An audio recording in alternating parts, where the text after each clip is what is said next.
Beautiful day in Market Square, downtown Knoxville. It was flooded earlier today. They had a farmer's market going. It's graduation weekend here in Knoxville. And it's Elimination Saturday at Sherry Parker Lee Stadium as we get a look at the Who's starting lineup. Brought to you by Capital One. Jade Hilton has set the table all weekend long for the Who's. 2 homers in the opening round victory against Indiana. 4 of her last 5 hits have left the yard, and she will take on Taylor Hess.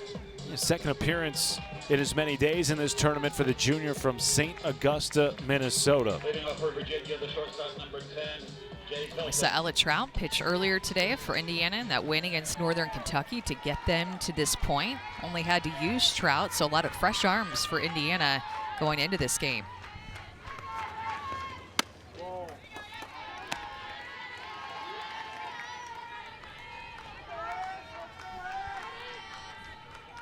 Hilton, one of a handful of Who's seniors from the state of Virginia that have elevated this program to new heights.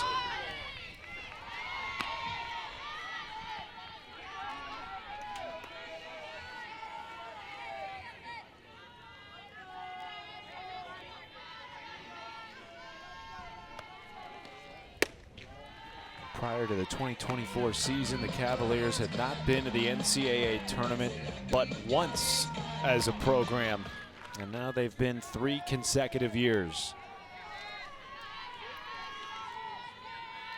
3-0 count. Hilton takes a strike.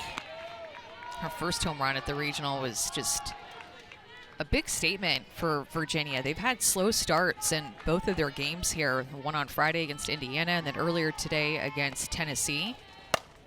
But it was her second at bat, and the response in that second at bat with a 3-run home run that tied up the game, and really I felt like gave Virginia life in that opening game against Indiana. Indiana came out with a ton of momentum, put 3 on the board in the first inning, and then Hilton came up and hit a home run in her second at bat, and Virginia felt more at ease after that.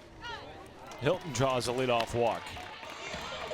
But to your point, Amanda, they have fallen behind by a combined score of 8-zip in the first inning. In each of their first 2 games. Last night against Indiana, trailed 3-zip. Today against Tennessee, 5-0 after the first inning. Would love to land the first blow tonight in this elimination game.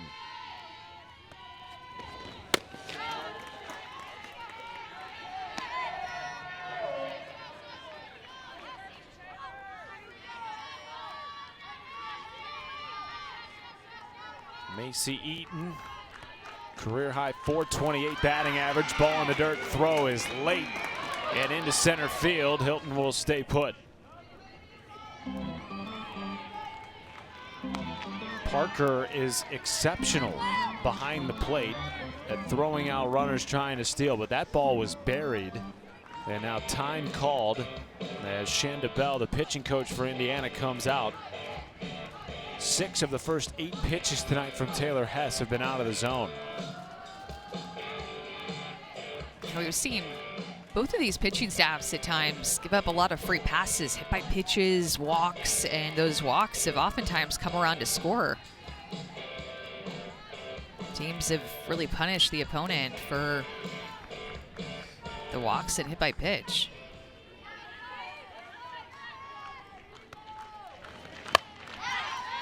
Virginia scored 3 earned runs off Hess last night in 1 2/3. Gave up 2 hits, had a free pass mixed in there. Macy Eaton has been the punisher as of late for Virginia. Owns the top 2 single season RBI records. 63 runs batted in last year, more than that this year with 3 runs batted in earlier today.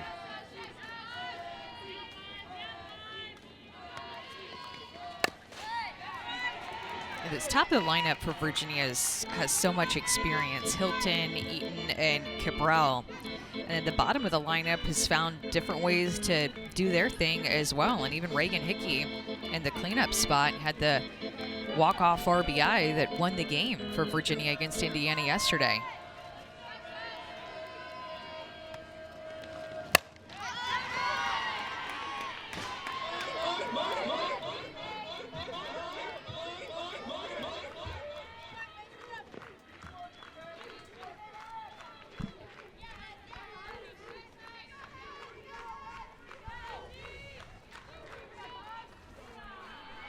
Go-ahead run in scoring position. Nobody out here in the first for Macy Eaton. 7th pitch of the at-bat. Eaton flares it into shallow center. Van Brandt backing up at second base, makes the play. It's a big out with the way that Macy Eaton has seen the ball and got a lot of pitches in that at-bat, but a great place for that inside backdoor curveball that jammed her up, and she could not get a barrel to that pitch. In steps Bella Cabral.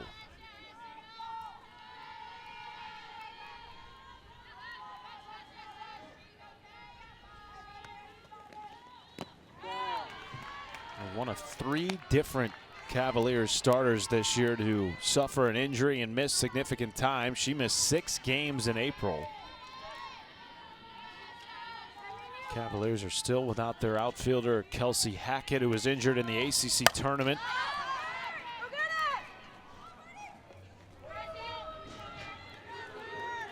Got 2 of those starters back before the postseason began, Cabral being one of those.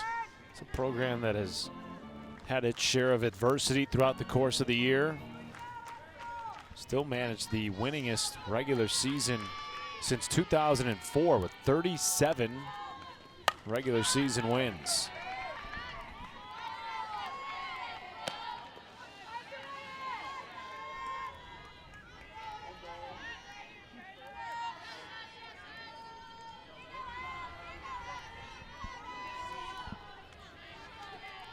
One-two pitch.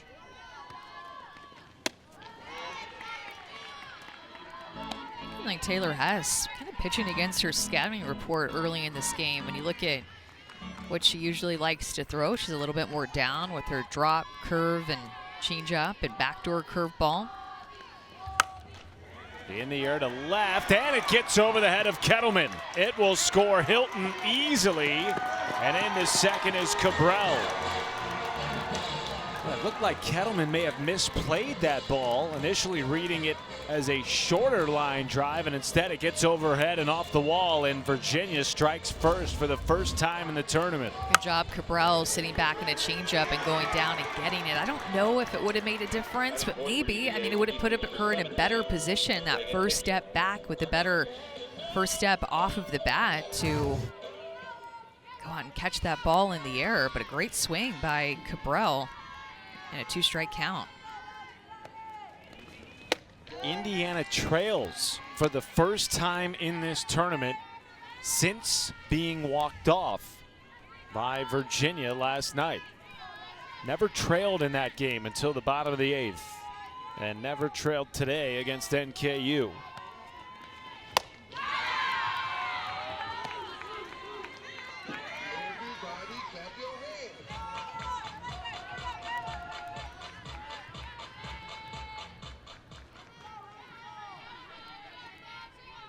One to Reagan Hickey. Caught the first 2 games of this tournament for the Hoos. DPing, at least to start tonight against Indiana.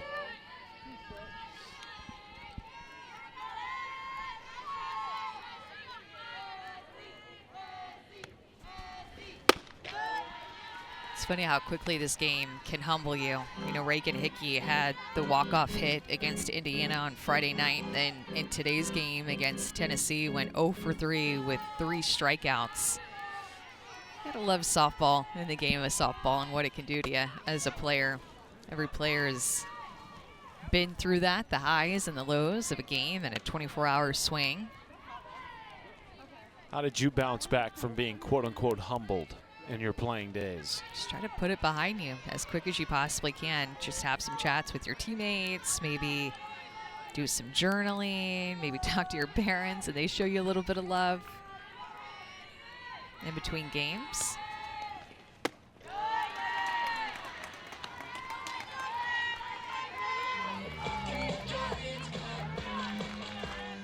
Hess has struggled to find the zone tonight. She's 0 for 4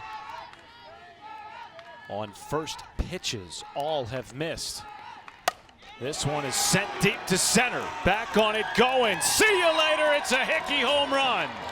How about that for a bounce back for the freshman? 3-0 Cavaliers.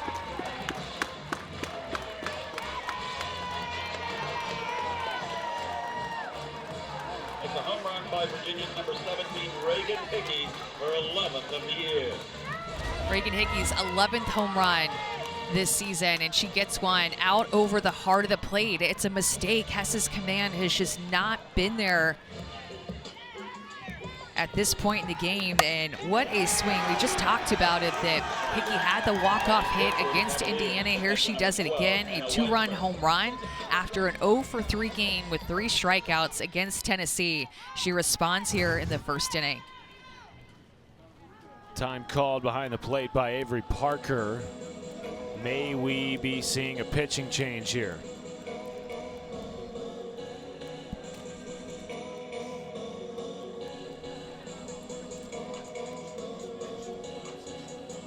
It's going to be Aubrey Hooks, who came into the game 3 separate times last night against Virginia, including getting the start. Went 5 1/3, faced 25 Who's batters. And we will take the break with them. Hess will get loose. Down 3 with 1 out in the first. Aubrey Hooks, the freshman, has been heavily relied upon this year for Indiana. And she will be relied upon again here in the first inning, down 3. Throws with good velocity, going to come at you 70 down the zone, 70 up in the zone with the rise that she'll work in there too, but mostly hard down for Aubrey Hooks. And with the way that Virginia is swinging the bat with another home run, she's going to want to roll some ground balls to her infield and keep them in the ballpark. 6 home runs for Virginia in this regional. And nearly all of their runs have come off of homers.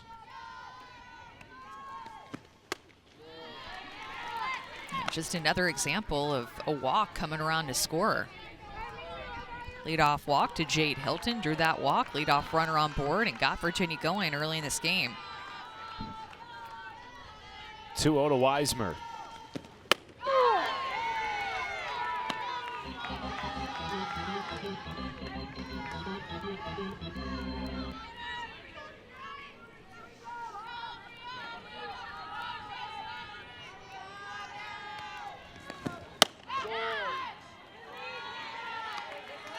And sometimes, you know, it's good to be the home team because you get the last swing, but I don't know, sometimes when you're a momentum team like Indiana and you have that offense that they have and do such a good job of scoring first, sometimes you actually like to hit first, you know, and put the pressure on the other team, just probably in the same way that Virginia's loving the fact that they scored first here, immediately putting pressure on Indiana early. It's a big deal in the postseason.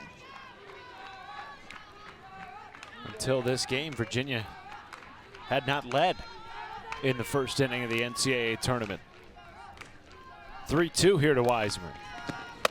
Lays off and a walk issued by Aubrey Hooks, and her first batter faced.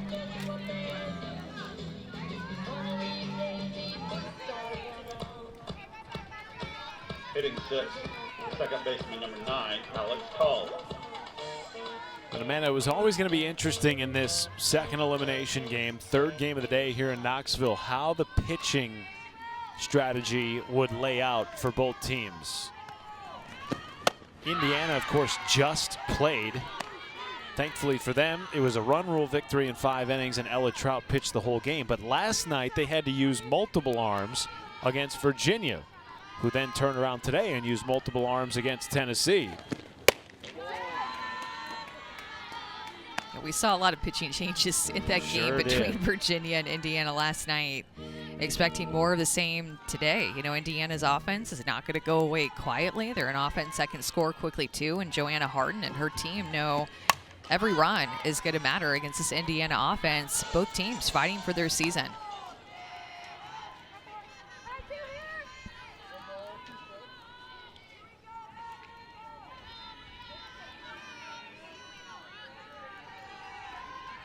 One-two to Alex Call. Foul tipped it off the cleat of Avery Parker. Home plate umpire Anthony Small is going to let her walk that off.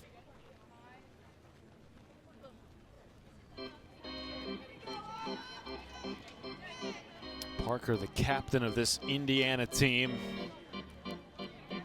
that has eclipsed the 40-win mark yet again under Shonda Stanton in her 9th season in Bloomington.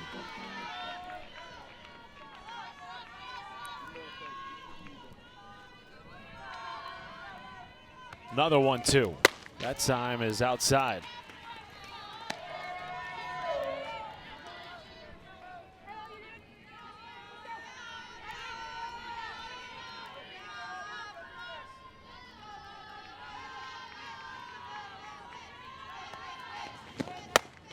Strikeout for Hooks, second out of the inning. Hooks is going to get her to chase this pitch. Looks like a drop ball that she gets on top of, stays up in the zone, but curves away from call for the chase and the strikeout after that walk when Hooks entered this game. Jaden Griffith, the freshman, moving up in the lineup in this game for Virginia. She's been so good for the Hoos. First 2 games batting in the 9 spot. Has tallied 3 hits so far in the NCAA regional here in Knoxville. Ball gets away from Parker. Blocked it to keep Weismer at first.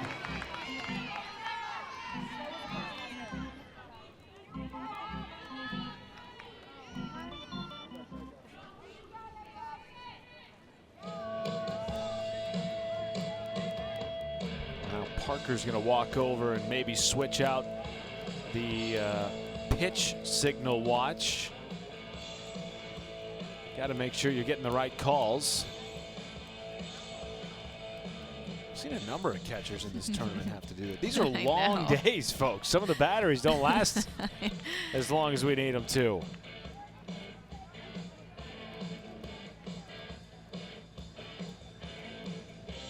Parker catching in her 3rd game of the tournament.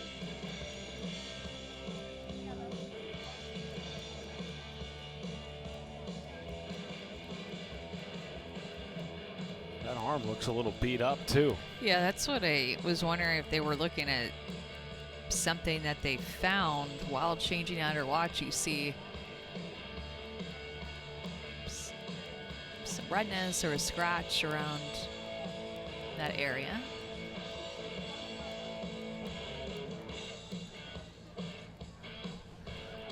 Unquestioned leader of this Hoosiers program this year. Part of helping Indiana reach its 4th straight NCAA tournament. 4-year starting catcher, twice named All Big Ten, is back ready to get behind the plate.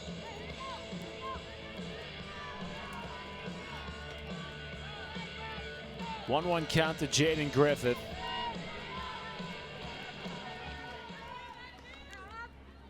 Shining in her first NCAA tournament appearance.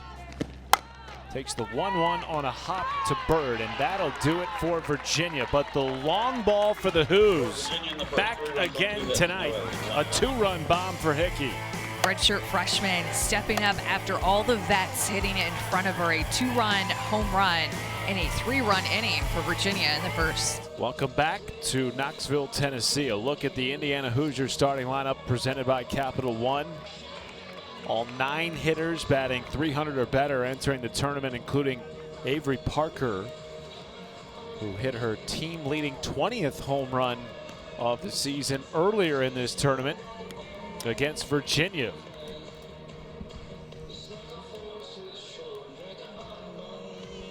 Taking on Courtney Lane in the circle, who pitched against the Hoosiers last night. The senior gets the ball again to start this elimination game. She just went 1 2/3 in yesterday's game, and then Eden Bigham came in, or excuse me, Eden Bigham came in, and then Taylor Smith closed it out. And Taylor Smith was unbelievable in those last 3 innings to close things out for the Virginia walk-off. Oh! Indiana, who leads the nation in hit by pitches, starts the elimination game with a hit by pitch. Van Brandt takes her base. up for the Hoosiers. The short With that count being is said, 31. too, I feel like a lot of the hit by pitches, at least that we've seen this weekend, they're not cheap. they're like make 'em true count, huh? hit by pitches, taking it for the team, just turning in and trying to protect yourself. Allie Van Brandt finds a way to get on. This is a high on base percentage team and offense for Indiana. And they can flat out run. Van Brandt included 25 stolen bases this year for the Indiana leadoff. Alex Cooper at the dish. Drops down a bunt. Lane spins and fires in time. That pushes Van Brandt into scoring position. That is a great play by the left-handed pitcher, Courtney Lane. That was so smooth. First base gets the bunt, and as she's playing back, so Courtney Lane knows that she has to attack this, and it's somewhat of a blind throw, and that's also tricky on Macy Eaton, who is receiving that throw because it's blind from where Lane is releasing it, but they made that look easy for an important out that was given to them with that bunt.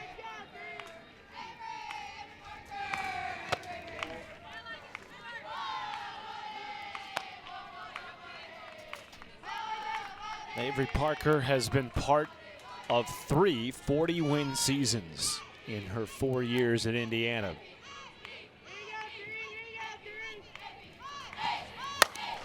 Rips it over to short, flip to third, gets away from Cabral. Jade Hilton rolls it into the dugout, and the runner's gonna have to come back to their bases now. Will they make Parker go back to first? Well, I think the ball went, we couldn't see it, but I think the ball went to the dugout. So Van Brandt is going to score, and right now they're deciding on where Avery Parker should be placed because of that. Shauna Stanton was trying to get her to come to third base and trying to get her to hurry. But the ball is going to go into the dugout with the bad decision made by Jade Hilton. There's no reason to go to third base up by 3 runs early in this game. Go ahead and get an out at first base. Unless it is a sure out at third. But with the speed of Van Brandt, she's going to be athletic enough to get there. Don't like that decision at all. And more first inning errors for Virginia in this regional. They had 3 first inning errors last night against Indiana, allowing the Hoosiers to score 3 runs. 5 errors now in the regional. Josie Bird represents the game-tying run. It is gone! And the Hoosiers tie it at 3 on a 2-run bomb by Josie Bird.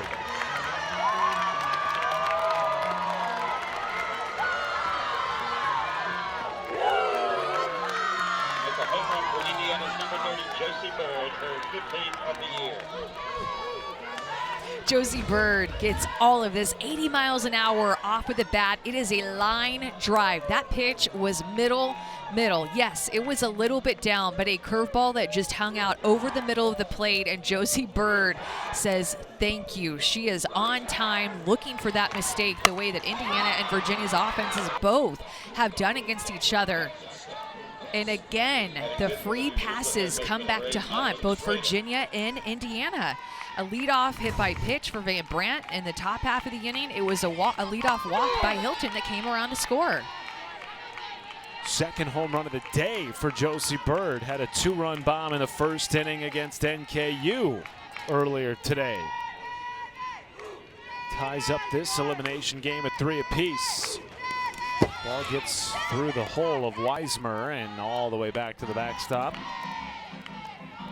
And Indiana can score so quickly, and so can Virginia. It's both teams hitting 6 home runs apiece now in this regional. I just have a feeling like no lead is going to be big enough in this game, and we've seen that in regionals last night and today. You have to keep scoring. It feels like usually it used to be like 8 runs, like felt like enough, but you need like 10 or 12 run lead to feel comfortable on this field. Keep your foot on the gas is what you're saying. You have to. Well, earlier today we saw Texas Tech enter the 7th inning down 8-0 to Ole Miss. They plated 8 runs to force extra innings and ended up winning that game. Hitters count here to Strader. And draws a walk. And of course, last night, Indiana led by multiple runs in 3 separate innings and still came out on the wrong side of an extra innings walk-off to the Hoos. And already action in the Cavaliers bullpen. It is Eden Bigham. And if we see her, it'll be the third straight game that they have used her in this tournament. She has been used often over the course of the last 2 weeks for Virginia. There were 3 innings in this first matchup between Indiana and Virginia. 3 innings that a walk or a hit by pitch came around to score via the long ball. It happened in the first, third, and fifth innings to Virginia's pitchers and Indiana's hitters just taking advantage of it. But his long ball is loud and proud here in Knoxville. Virginia and Indiana hitting 6 home runs apiece. Center fielder batting 6th, number 16, Ellie Goins.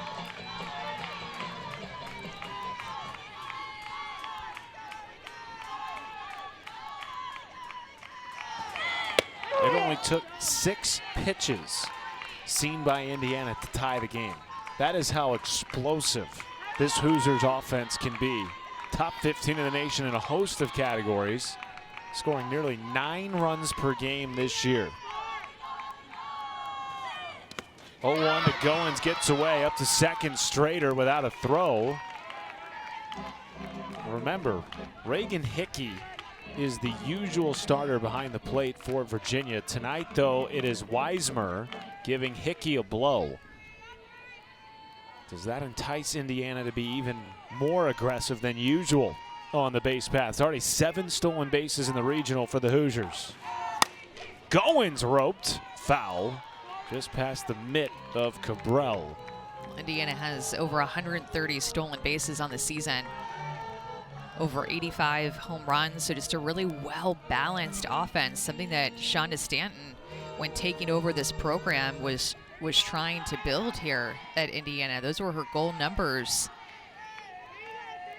to build a team that would steal over 100 stolen bases and drop 75 bombs. She said she wanted that athleticism to create both, and she has athletes on her team that can do it. You can see how she is built around a prototype of athletes who love the weight room, who want to get stronger, who want to get faster, who want to hit more home runs and steal more bases.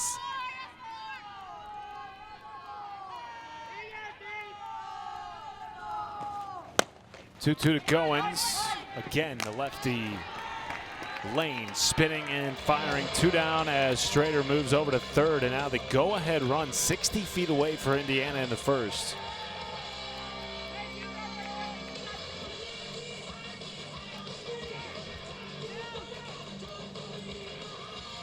Next batter, batting 7th, DP number 11, Brooke Mannon. And in steps Brooke Mannon.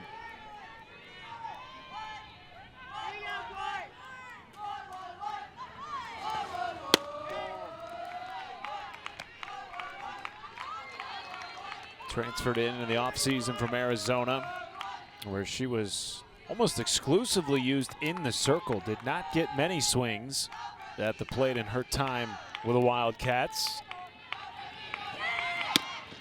And now has been primarily used as the DP this year at Indiana. Go figure. Slotting in very nicely with this explosive Indiana offense.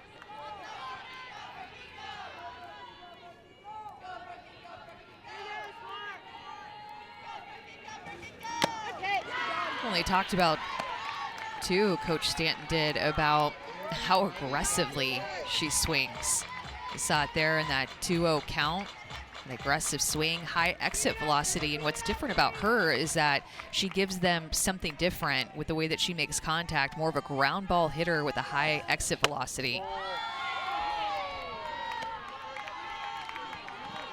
Singled and drove in a run earlier today in that elimination game victory against Northern Kentucky for Indiana.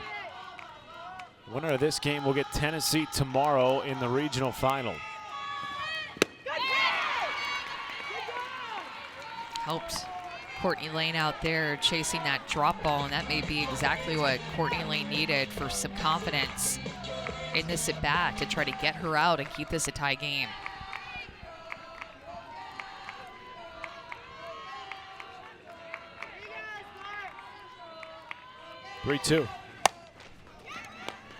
caught in the air by Hilton. Indiana ties the game. Long ball showing up again for the Hoosiers. Josie Bird doing it with her bat today, showing off her power. A 2-run home run for Josie Bird, and we are all tied at 3 in this elimination game in Knoxville. We've seen a lot of home runs in offense this year in 2026, and you think about how far the offenses have come over the course of the last 30 years. Pitchers' ERAs are up from 30 years ago, 2.64 average D1 ERA, to last year, 4.19. Then the runs per game up from back in 1995, under a 4 runs per game mark. And then over the last 20 years, that number has just risen on up, pushing 5 runs per game, which is what we're seeing now as all-time highs. That 4.64 ERA, 5.1 runs per game, both on pace for season records in Division I. Seen a ton of offense here in Knoxville and all across the country. Home run record after home run record for Division I, program records, conference records being set and really crushed throughout this year. And already 6 runs in this game through 1 inning.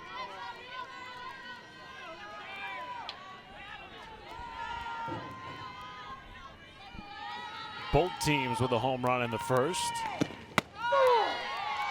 And I know that, you know, it's hard to think about, right, like the ERA over the course of 30 years going from 2.64 to 4.19. Like numbers side by side, that's not a lot. But when you think of the percentage increase that is a massive percentage increase.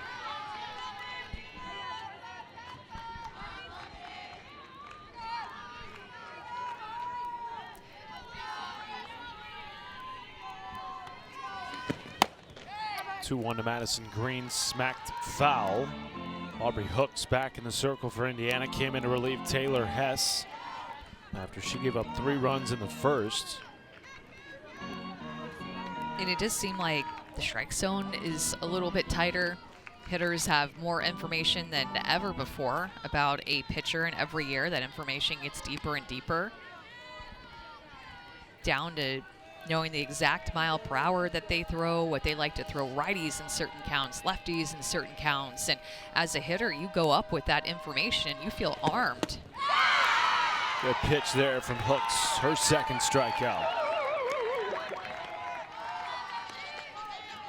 It's a drop ball that falls off the table, 70 miles an hour, down in the zone, gets the chase from Madison Green. Good late break on that pitch by Hooks. 1 down, base is clear for the 9-hitter Cassidy Hudson. Why do you think the strike zone has gotten smaller? And you're not, by the way, the only one who's thought that. Time and again, Amanda, traveling the country this year calling games, we've heard that from many coaches throughout the country. Why do I think it has? Yeah. I have no idea. I really don't. Maybe it's the umpires that are coming through. Maybe they're, with the data that is had, there's, I think, also more pressure not only on pitchers, but the umpires who are getting information from the data that comes through from Yakkertech and TrackMan, and they're getting graded and maybe feeling pressure back behind the plate not to make mistakes. But I think in general, the consensus is, I think coaches would like to see a little bit wider of a zone, even if that means calling a ball off the plate, but just making sure that all the true strikes that are going into the strike zone are being called strikes and not being called balls and not getting missed. I think that's the most important part. And if you call a few what should be balls strikes, I think everybody in general is okay with that, right? Like, don't get carried away, but I think we like to see a slightly bigger zone. Makes the hitters swing the bat a little bit more and look to hit, right? Instead of look to walk.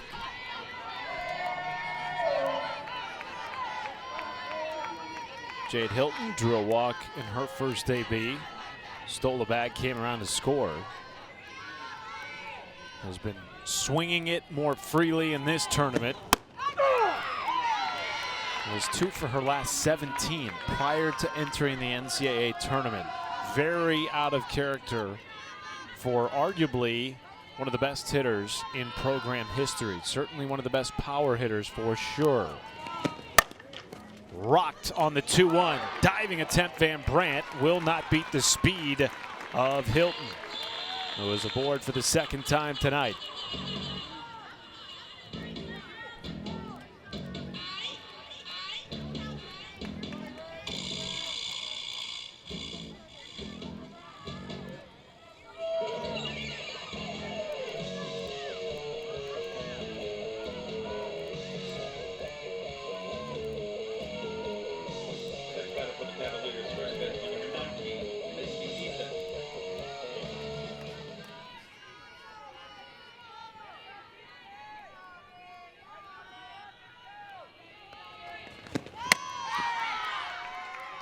Strike one to Macy Eaton. Helped this Virginia team begin their season winning 21 of their first 22 games. That included going 6-0 against Big Ten opponents. Had a pair of wins against Michigan, NCAA tournament team down in the Oklahoma regional. And with Virginia's win against Indiana last night, Amanda, they're now 7-0 against Big Ten foes this year.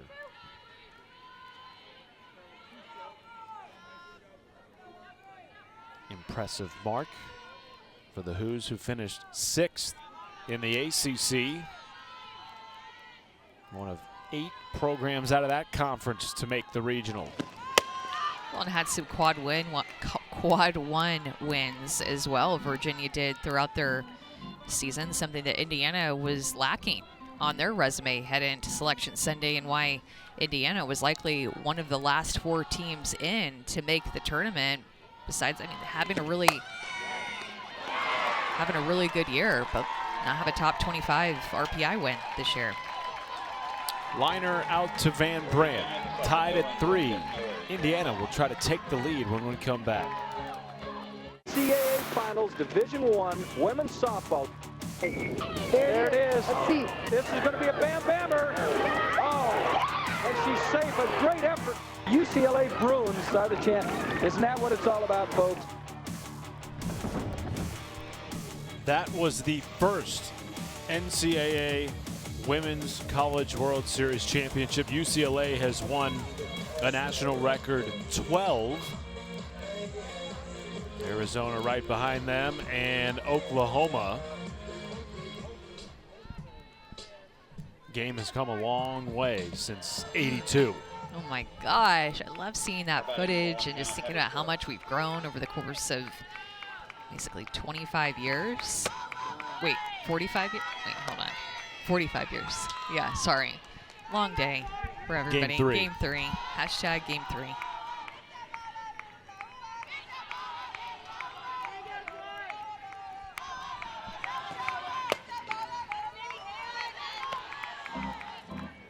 See if UCLA can, or actually, have they played today? I think they did. They beat South Carolina. Yeah.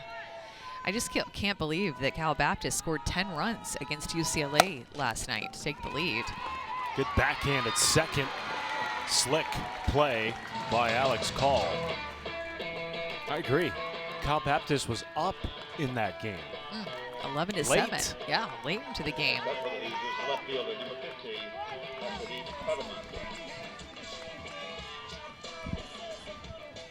Cassidy Kettleman's had a heck of a day in Indiana's earlier elimination game. 2 diving catches in left field. Also had a couple of good at-bats. Drove in a pair of runs on a deep single into the outfield. Also reached on a bunt.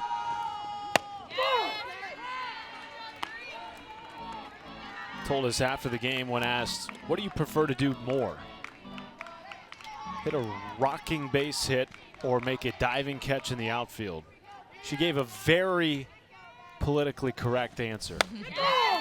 I like to do them both, especially when I have a chance to flip the lineup over for this dangerous Indiana Hoosiers offense.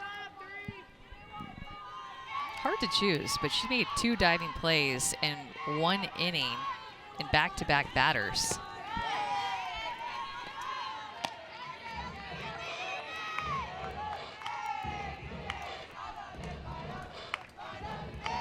big hole again in center field. The right fielder, Green, is playing in right center field.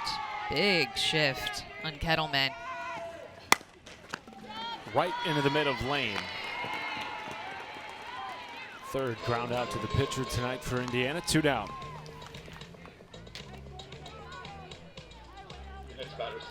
And now second time through beginning for the Hoosiers. Scored 3 runs first time through. 2 of those on a Josie Bird 2-run homer.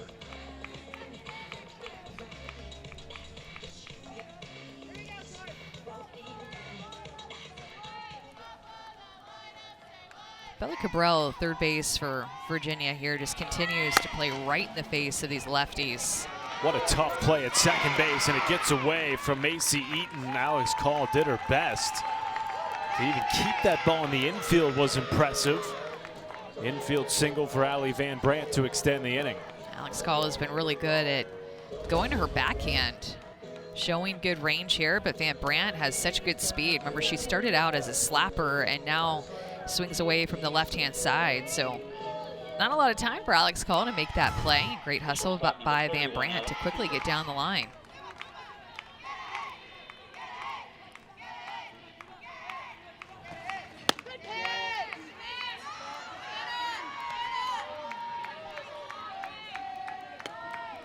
Van Brandt with great speed was second in the Big Ten this year, behind only Mariah Poehler in stolen bases, had 25.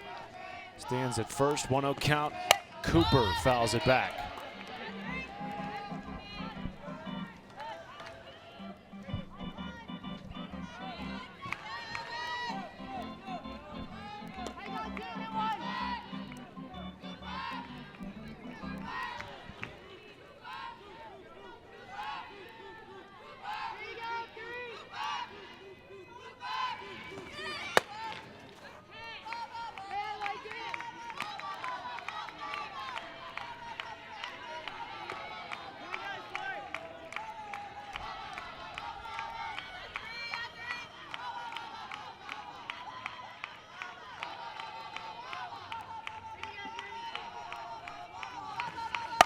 Cooper lifts the 2-1 into left field, headed towards the wall, and it's caught.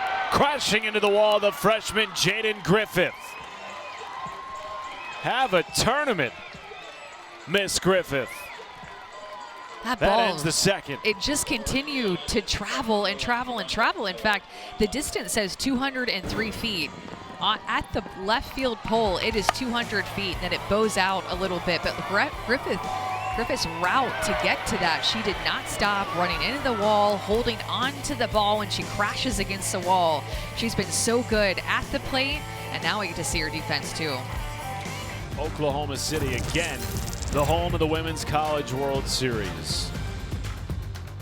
Field of 64 beginning tonight. We whittle it down to 32, and only 8 teams will make it to OKC and play for a national championship later in May and into June. In our bracket here in Knoxville, Tennessee, trying to get back to the Women's College World Series where they were nationally semi-finalists last year. They await the winner of Virginia and Indiana for the final spot in the regional final. And whoever comes out of this region will take on the winner out of Athens, hosted by the Georgia Bulldogs.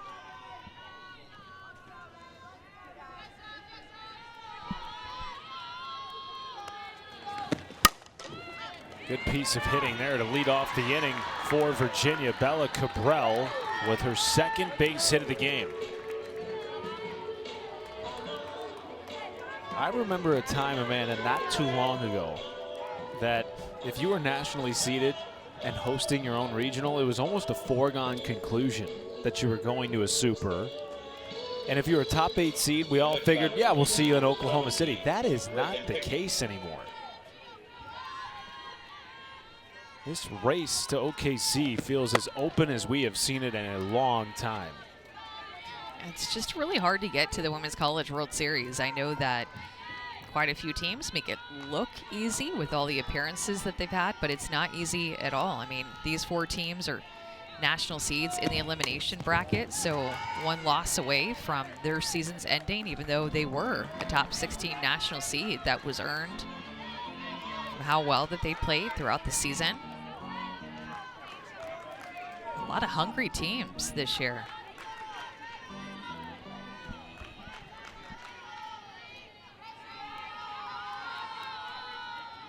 (3-0). Hickey lays off. And now it's 3-0.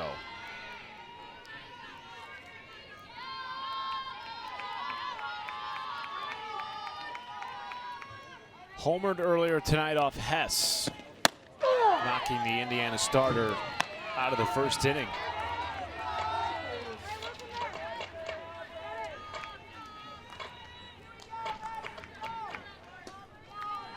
Chance to do damage again here in the third. Help Virginia regain the lead. Outside, ball 4.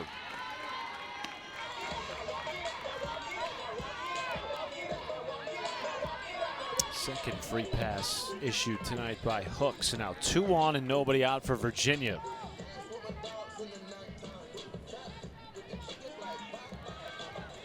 Catcher for the Cavaliers, number 12, Hannah Weissmer.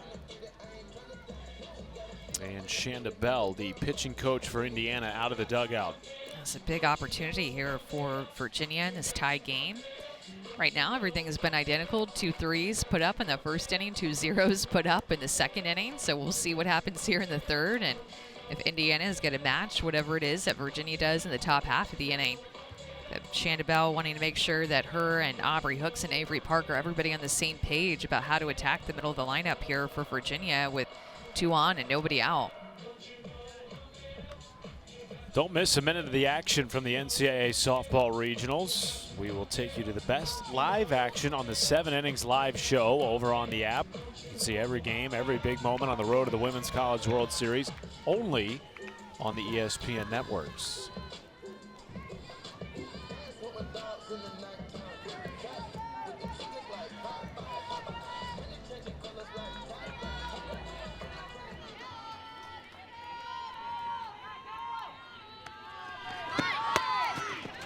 Ball pops out of the mid of Parker, scrambles to corral, keeps both runners at bay. It's tricky for Aubrey Hooks because I feel like her command wavers. Some innings she's living on the edges and making great pitches, and then in the next inning she's missing too much off the plate, getting herself into some hitters counts and pitching from behind. And then there's other innings where she's attacking the strike zone a little bit too much and too much over the heart of the plate. There's some freshman growing pains, you know, that she's working through her first season.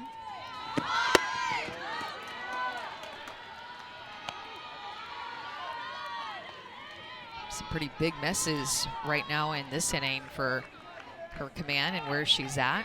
Falling behind 2-0 after walking Reagan Hickey.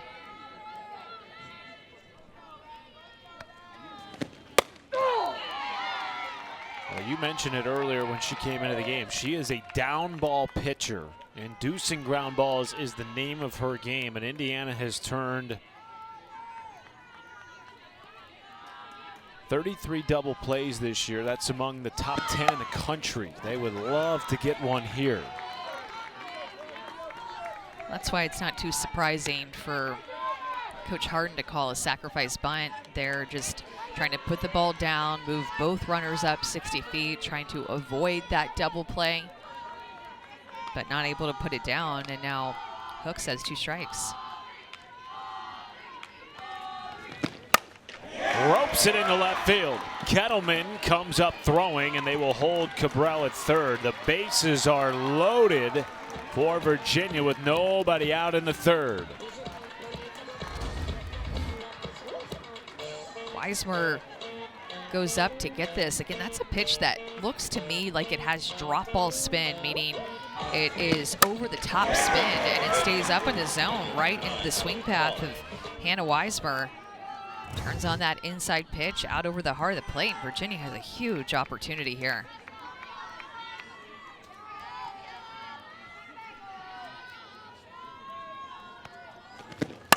Call deep into the air in center. It is gone! Grand slam, Alex Call. Who's back in front?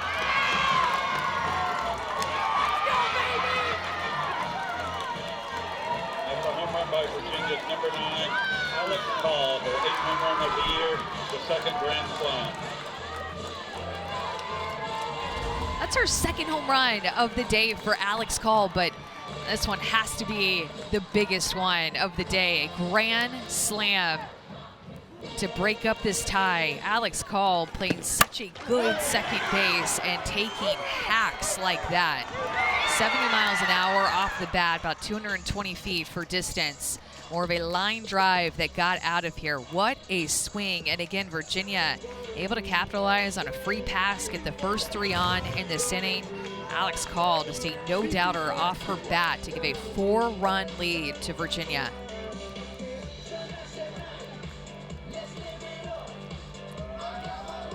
And it's another Virginia home run, knocking yet another Indiana pitcher out of the game.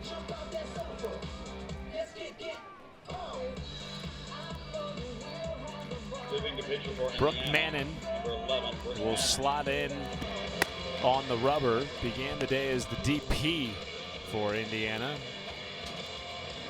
Spent 2 years primarily as a pitcher, though seldom used. Her final season at Arizona, transferring in the offseason to IU. Junior from West Jefferson, Ohio, will make her first appearance tonight.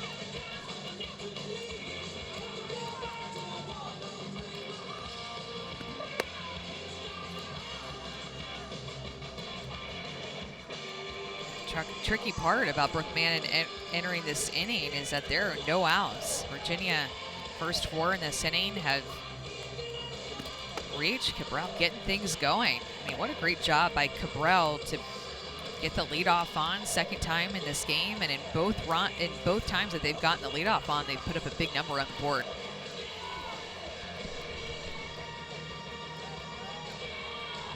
Shonda Stanton told us earlier in the year there was a point where Brooke Mannon was the firewoman. She would come in and put out the fires and just help Indiana get to their closer. This is a big fire to put out. 4-run deficit, largest of the tournament for Indiana. And to your point, nobody out as Jaden Griffith comes to the plate.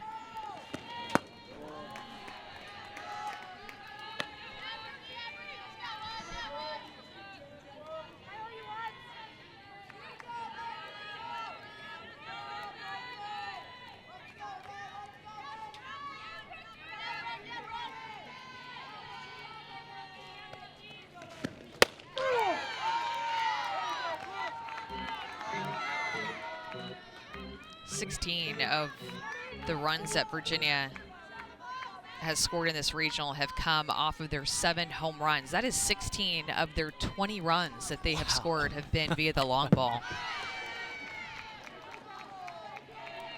Well, they came into this tournament, Amanda, with home run pop. Now, not to the level of Indiana, but they were 5th in the ACC this year in home runs, had 63 on the year coming into the tournament.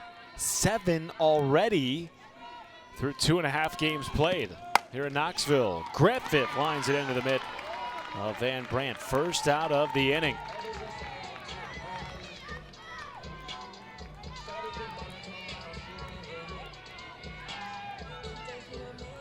These two teams playing to keep their season alive. For a right to play Tennessee on Sunday in the regional final.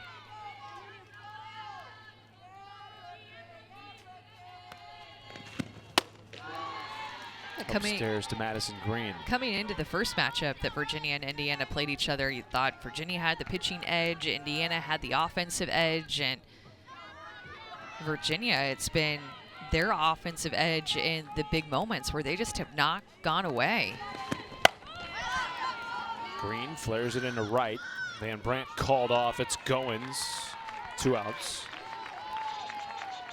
Isn't that sort of the vibe, though, that we got from this team, and particularly Joe Harden, the not going away piece? Each time we've talked to her in the in-game interviews, she's mentioned things like keep chipping away, keep knocking and the door will open. That's sort of been the theme of this team this year.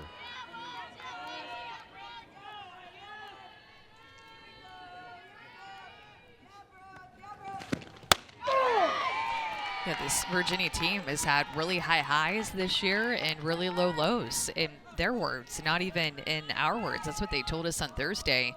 We had a chance to talk to them. But they said, but that's what you need in the season. Those moments and those low lows have really made us stronger and resilient. You talked about the injuries and a tough April. This is a team that coming into the season had big goals to be a top 16 national seed. With the talent they had coming back, a deep pitching staff that had a lot of experience, they thought that they had the roster to be able to put things together to do that. Started out really hot, started out on that path that was looking really good to put them in the mix of a top 16 national seed, and then April hit, and it was a challenging month for Virginia. Lost 6 games in a row at one point in April.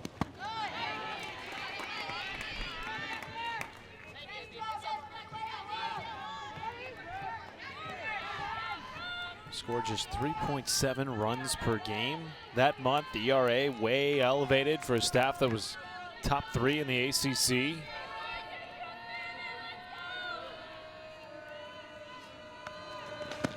There was a moment in April where they had to do some deep soul searching. Like, are we the team we thought we were? Are we the team that's going to make the NCAA tournament? Then after that soul searching, they swept North Carolina State. Got back on the right side of things to a certain extent, doing enough to get into this tournament as an at-large bid. On the appeal to third, did not go around. And now a full count to Cassidy Hudson in the 9 spot. And when you're in a losing streak, it feels like it's never going to end. You're like, okay, I'm ready for this to end like yesterday, and then you lose another game, and you're like, okay, this is never going to end. We are going to lose forever. It's never going to stop. You start to spiral. Another appeal. And Bobby Martinez says no. Hudson did not offer. Up to first base she goes. It's like the it's always raining mentality. Is it ever going to stop raining? Yeah. How did you get out of that as a player? I know you guys didn't lose many games at Texas A&M, but times you did. How did you sort of find a way out of that? Yeah, it takes a lot of leadership to get out of low moments like that, and putting in a lot of work. And man, the team meetings, you have a lot of team meetings with your coach not there, just talking things through, trying to throw things against a wall, say different things, have different people speak up, just trying to figure it out. Like, that is one thing I don't miss about being on a team, are the team meetings when you're struggling, because they're just kind of awkward, they're not fun. But every team is going to go through hard moments in a season and have those times where you're just trying to figure something out. Maybe it's not a 6-game losing streak, but it's an injury or a bad weekend, or I don't know, somebody did something off the field and you got to address it. You know, you handle it together as a team and take ownership of those moments. And your leadership really steps up in those moments. Such a long season.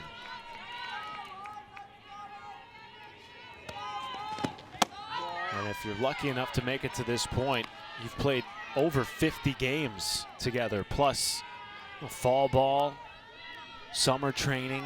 So much goes into getting here to Mayhem, and Hilton, one of those leaders. Senior batting at the top of the order with a runner on. They had a 1-2 count.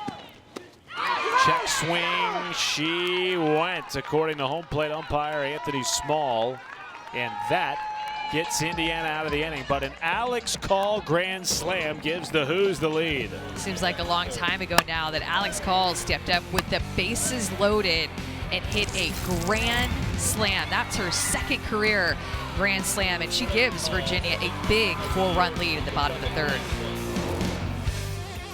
Top 16 NCAA regional seeds. Tennessee, of course, the 7 seed hosting this regional site in Knoxville. This would be if everything held true, there were no upsets, everything held chalk. These would be the super regional matchups: Alabama, LSU, Texas A&M, Oklahoma, Oregon, Nebraska, Oklahoma State, Arkansas, Duke, Florida, Texas Tech, Tennessee, Georgia, and UCLA versus FSU. The higher seed, the top 8 seed, would get that home field advantage. A lot of good ones mixed in there. We're not sure chalk is going to hold. Yeah, we'll see what ends up happening tomorrow. A lot of ball left to be played tonight and tomorrow. A lot of national seeds, 4 national seeds playing in elimination games tonight.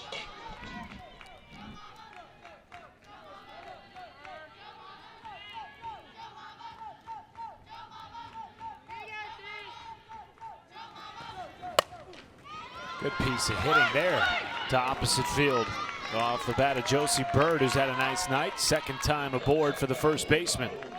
And they're playing her more to the pull side as Virginia continues to play these big defensive shifts. And Josie Bird let that one get deep, sends it the other way.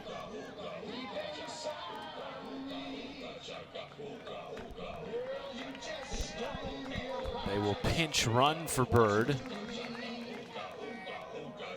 Peyton Drummond in at first base. One of the primary pinch runners this year for IU.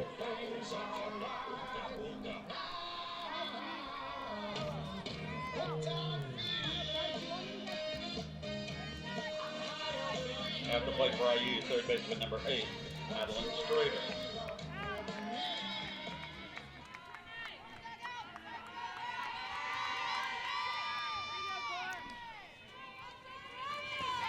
All right, you mentioned multiple national seeds playing in elimination games. It is a full slate. These are the 4 that are going to be playing out of the elimination bracket. Florida State, Duke, Oregon, and Texas A&M. Who's on upset alert tonight? I'm trying to remember. I don't even know who everybody plays because I don't know. I can't remember who everybody is actually. All of them, I guess, are on upset alert. Yeah.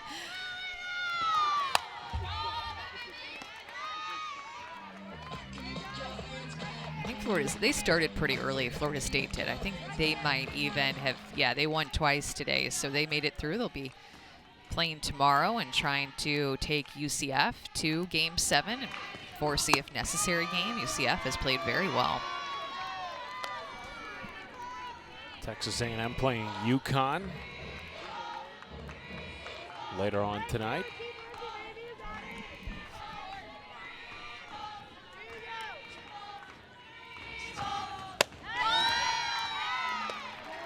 (3-1) upstairs. Strader will take her base. All right, here's Courtney Lane, who was doing so well, and these walks and free passes have been where Virginia has gotten into trouble, and Indiana as well. I mean, it's just not been a one-sided thing with the free pass, make them pay situation. Big chance for Indiana here to answer right back, especially with Ellie Goins coming up, who hit 2 home runs and also had an outfield assist in center field. This was against Virginia in Game 1. Goins had quite the night. 2 home runs, and then the bottom of the 7th inning in a tie game. Ball was hit out to her off the bat of Jaden Griffith, and she came up and threw the runner out at home to keep it a tie game. Virginia, the next inning and extra innings, would go on to walk off Indiana, but Goins, my goodness.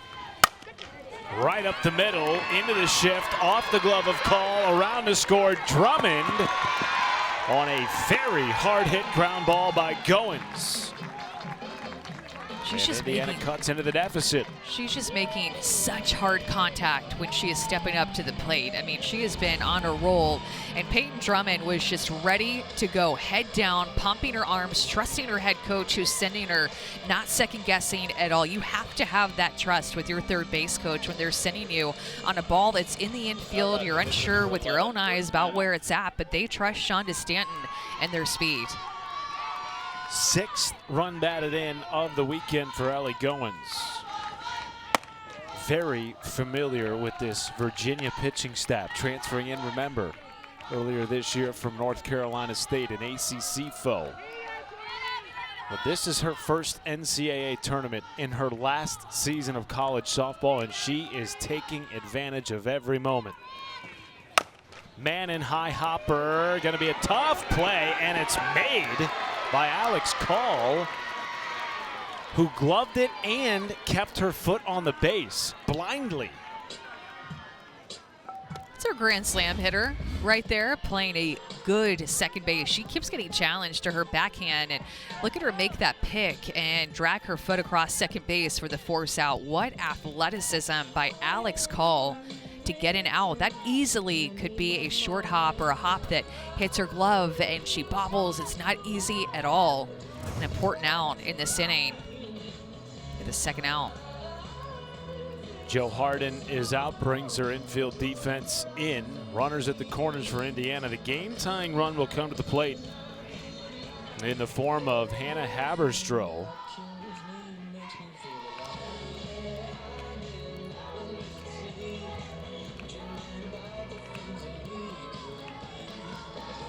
Don't miss the NWSL Sunday night matchup on ESPN2. Portland going head-to-head with Angel City. Kickoff is set for 6 Eastern. You can watch it live on the Deuce as well as the ESPN app. So just me, or women's professional sports thriving right now? NWSL, WNBA, AUSL this summer starting June 9th.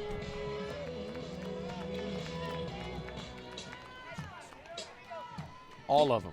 We just didn't have, we didn't have professional women's sports for me to watch growing up. I watched so many men's sports, and it's just really cool to see all the different variety of women's sports and professional leagues that you get to watch on our ESPN networks now. Runner goes, no, back to first man, and she was trying to draw a throw from Hannah Weismer, was straighter at third, and did not.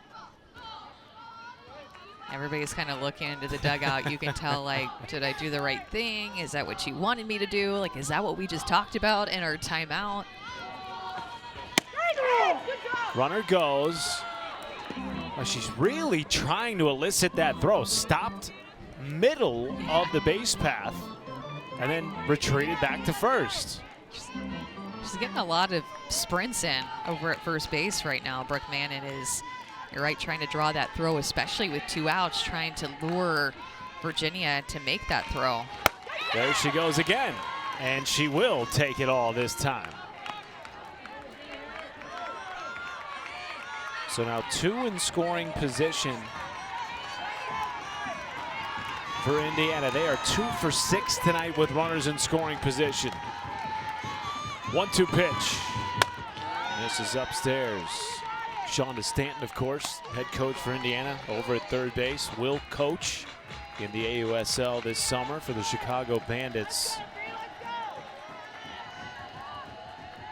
And to put her team in the right positions here in this elimination game.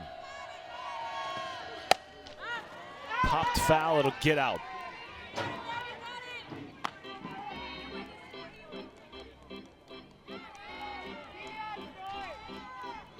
Haberstroh 1 for 6 in the tournament. Grounded out against Courtney Lane earlier tonight.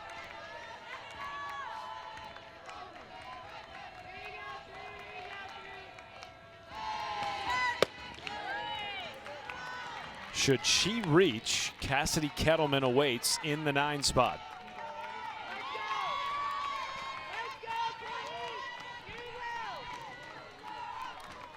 '50th pitch of the night for Lane. Haberstroh into the air and down in the gap in right center. It will plate 2. Haberstroh thinking 3. The relay to third. In time by Virginia. But Indiana scores 2, and it's a 1-run game in Knoxville. Indiana just continues to answer back, but a great play defensively by Virginia to bring in this relay from right center field. They've been playing these relays really well in this regional. Great tag, beat her by a mile, but you know what? Indiana is going to continue to stay aggressive. Elimination Saturday in Knoxville, and we've got a good one again. Top of the fourth, set to start. Virginia with a 1-run lead. Joanna Harden joins us. Coach, always appreciate your time. Boy, these have been some fun games against Indiana, haven't they? What is it going to take for your team to come away with a win and get into a regional final tomorrow? Keep punching. More runs, just keep swinging it. I thought we've had great at-bats. We've hit balls hard right at them. They're making great defensive plays. We're making great defensive plays. This is a great game. We've played 3 games, our third here, and it's been a lot of energy, a lot of hype, a lot of great plays, a lot of balls hit out of the park, and we're just going to have to keep swinging.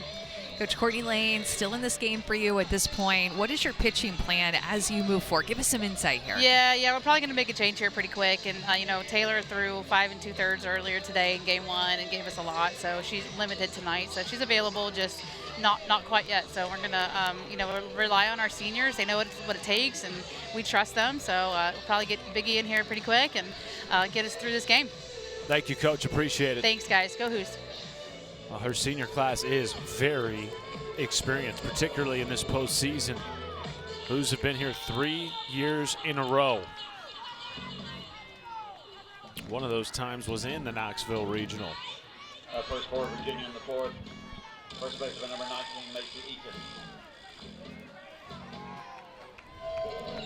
For Indiana, it's Brooke Mannon back in the circle. The third Hoosier arm used tonight. Macy Eaton at the plate. Lays off a strike. And Macy Eaton has really leveled up her game at the plate this year with her batting average up by 100 points from last season, and had the RBI power, of course, last season when she set that record and broke it earlier today.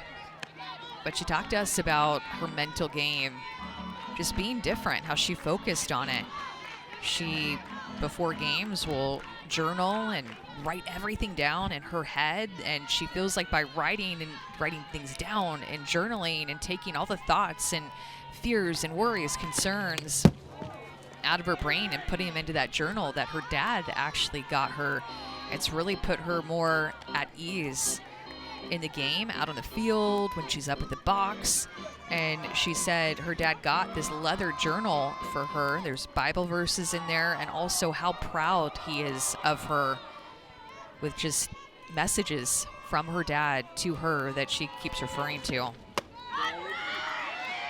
course, her dad, Jonathan, was an excellent collegiate safety at Akron.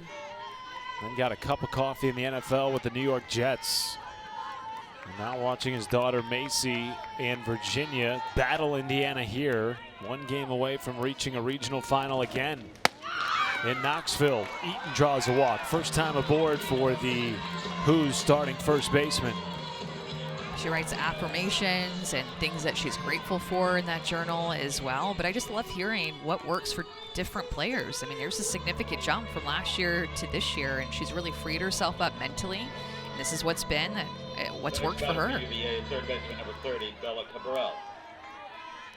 Everything has worked for Bella Cabral tonight. 2 for 2. Pair of runs scored and a run driven in.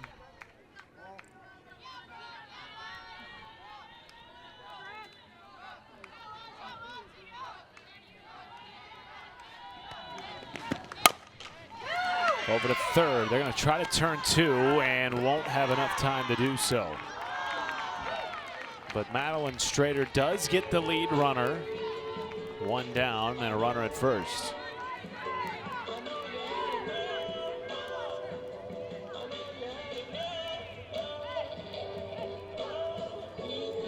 The DP number 17, Reagan Hickey.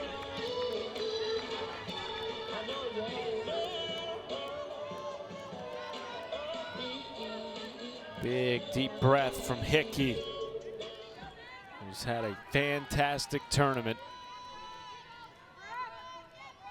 Homered earlier tonight.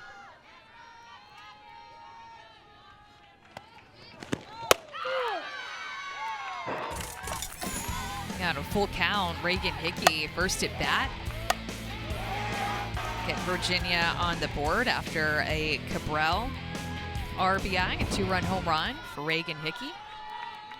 got to ride Chestnut the horse, who was purchased for this team by Macy Eaton's dad, Jonathan, from a Walmart. The things that become props and then must-haves in the dugouts of these teams entering the postseason.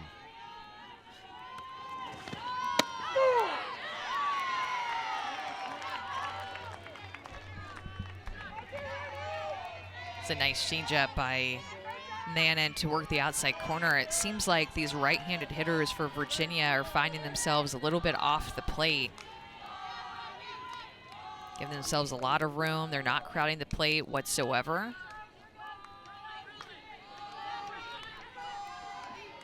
Mannon working ahead on Hickey. That's a strikeout for the second out of the inning. Okay, Manning going up with her rise ball up and in on the hands, despite Hickey being well off the plate, potentially looking for something in. Throws that low rise ball through the zone, gets a home run hitter to strike out. And after that leadoff walk, Indiana has 2 outs.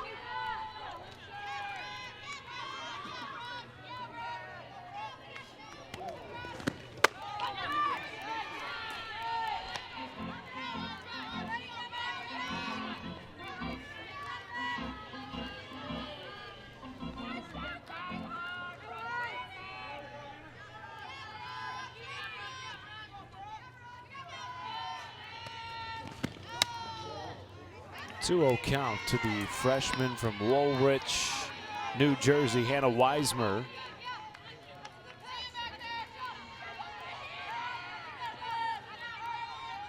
She's had a nice night at the plate.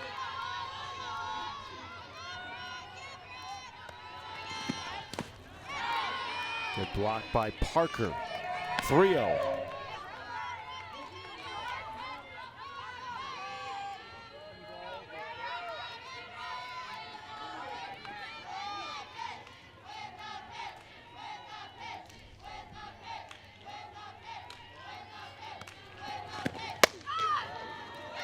Fifth walk tonight drawn by the Who's. And I don't know where that pitch was. I mean, that looked like it was a strike.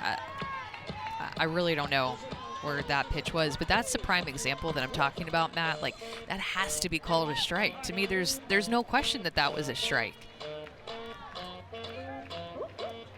Shanda Bell may agree. She's out of the Indiana dugout, as is Shonda Stanton, patting her pitcher on the back.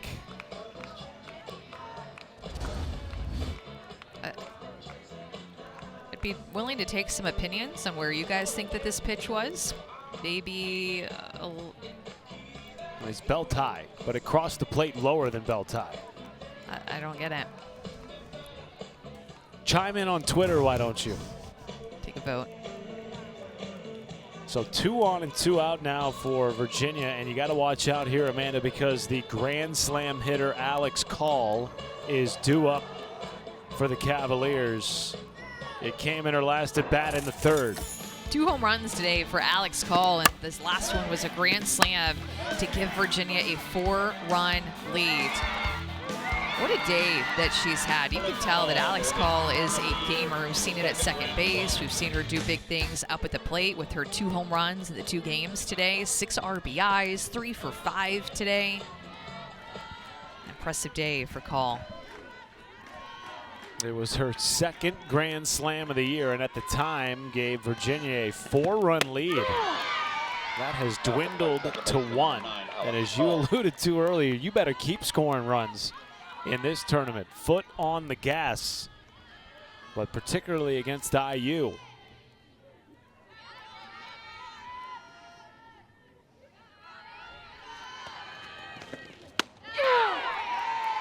It's a good call at the bottom of the zone there. It's like if you're not going to get that pitch more up in the zone that we were talking about, then hopefully you can get that pitch down in the zone, a called strike. Nice height for that pitch for Mannon to get ahead of the grand slam hitter, 0-2. Mannon gets a strikeout, and she is pumped up walking off the diamond there in Knoxville. maybe taking out some frustration after that 4-pitch walk. The batter before to Weismer goes right at the grand slam hitter with 2 runners on, a runner in scoring position. And Brooke Mannon says, let's go, after a 3-pitch strikeout. 1-run game in Knoxville, the final elimination game of the day. Winner gets a date with Tennessee tomorrow in the regional final. Indiana down 1. Their head coach, Shauna Stanton, joins us. Coach, you already had to play one today. It was a walk-off winner against NKU. What did you guys do in the 45-minute window before this one kicked off? Well, you got to feed them. You got to eat always, right? A little modified dynamics. Went in, got a little more cage work because we're going to see different velocities, and really just reminded them it's memory may. Remember what you've done well. Remember what you've done to get here. You don't have to do anything else. We're not recreating the wheel. Memory may. Go out, do the things that you do well. Coach, what is the vibe like in a game like this when you know the opponent? You have been back and forth 2 times now. What's the vibe like in the dugout and the conversations? Yeah, I think a lot more comfortable than last night. Gosh, Brooke's doing a great job being the firewoman, but I felt like we needed to find the zone a little bit better early. But our sticks know we're in striking distance, and our motto today is calm, cool, and crush. And as long as we stay in striking distance, we're going to have coolness at the plate. We're going to be calm at the plate. We're going to swing on. You got a lot of good phrases, Coach. Somebody's got to make a T-shirt in Bloomington. Thank you for your time. Thank you. Go IU. Oh, my gosh. What's better, memory may or calm, cool, you're crush? Good. No, we're just going to talk about you now when you get on the I headset appreciate and say all that. the good things. Thanks for coming out, guys. Thank you. But we thought it was mayhem, but it's actually memory may. You know, this whole time we've been doing it wrong. What do you do during memory may, Amanda Scarborough? I call games. What do you do? I try to stay calm, stay cool, and crush.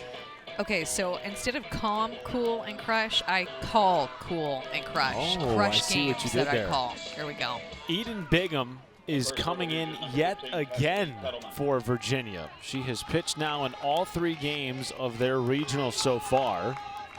Takes on the bottom of the order. Misses upstairs to Cassidy Kettleman.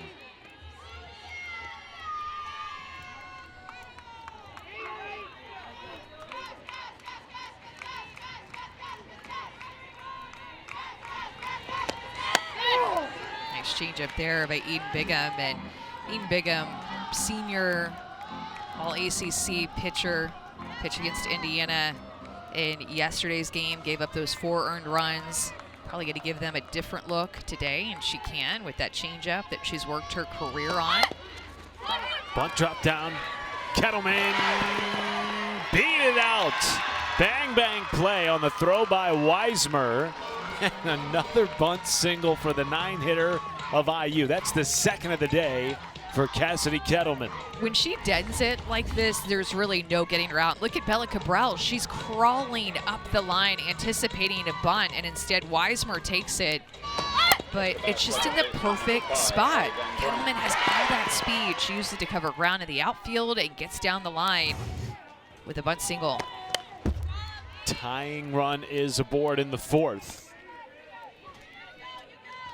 And back to the top of the order for Allie Van Brandt. With the lefties with speed up at the plate, this is where Cabral has camped out. Been playing about halfway at the line. Now with 2 strikes, she will move back, but she just is daring these Indiana lefty speed players to bunt it in front of her. Didn't work out the way that she probably wanted it to with the Kettleman bunt.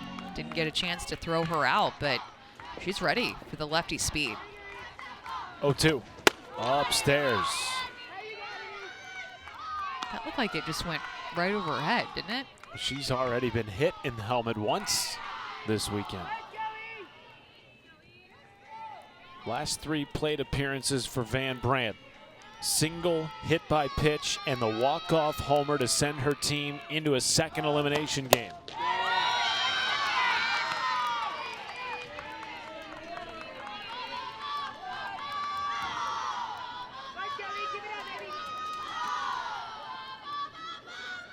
Eden Bigham now pitching in 10 of her team's last 11 games.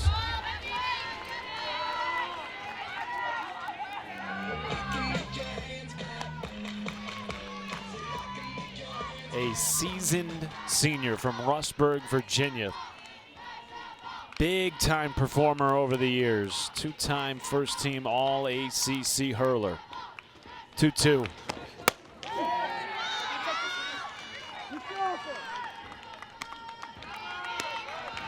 Coming into such a big situation in this game to face the top of the order for Indiana, down by 1 run. There's a reason that Joanna Harden is putting Eden Bigham with all the experience out. Van Brandt went that time. Strikeout for Bigham. First out of the 4th.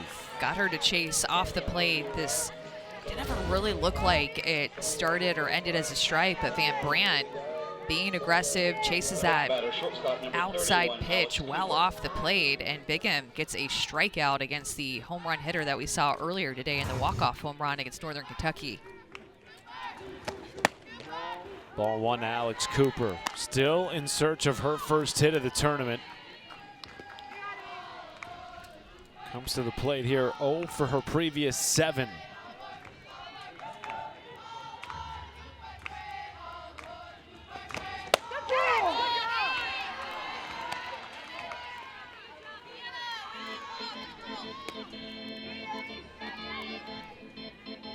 Had a deep fly ball in the 2nd inning that went 203 off the bat, but Jaden Griffith crashed into the wall to rob her of an extra base hit. Keep that in your back pocket, though, especially when you're somebody that's over and you have a connection like that. You hope that your I don't know, her mom or her coach, that she's not getting too wrapped up in results, that she didn't get a hit, but that she had a great approach in that at-bat and a great connection, and that she carries that same approach into this at-bat.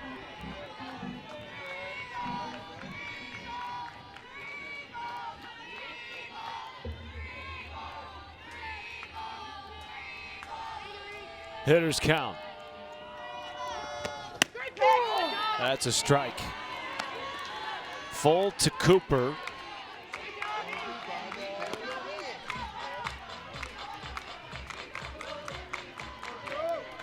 Who leads Indiana with 19 doubles. Second on the team with 6 triples. She has been an extra base hit machine. Tying run aboard.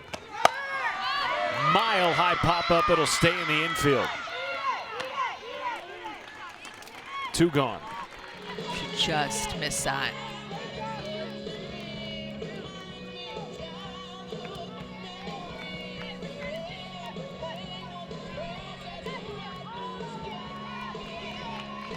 Catcher for IU, number 18, Avery Parker. Avery Parker is the career home run and RBI record holder at IU. Swings to the off speed.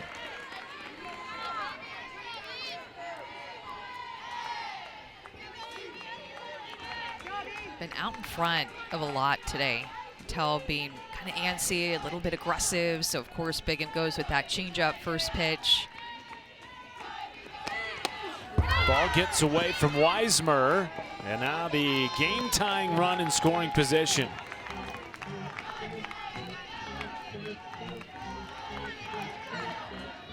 Kettleman with all kinds of speed at second base on a ball into the outfield. Will Indiana test the arms of the Virginia defense?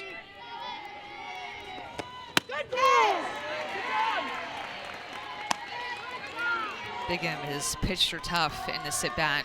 First strike, changeup that brings in, looked to be like a curveball right at the knees, gets the lower half of the zone. 1-2 down the left field line, foul territory. Griffith watches it get out of play.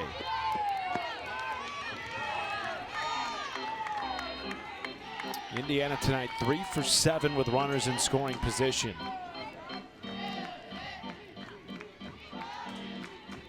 In both previous innings in which they have had a runner reach second or third, they have scored.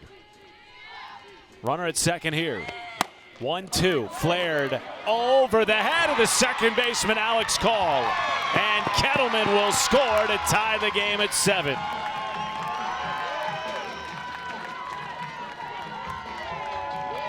Alex Call just did not read this well off of the bat. She went up on it, and then it just kept going. Just didn't look like she saw it. Very end of the bat when it connected with the ball. Boy, that looked like it was in the webbing, Amanda.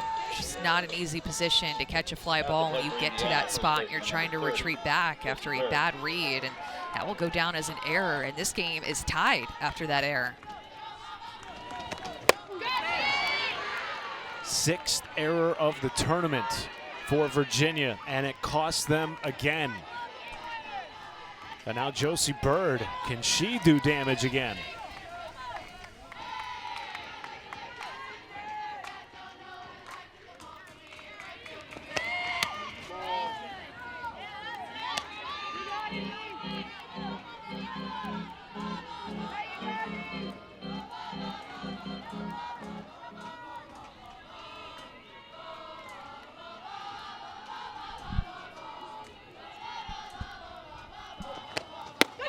Good off speed from Bigham.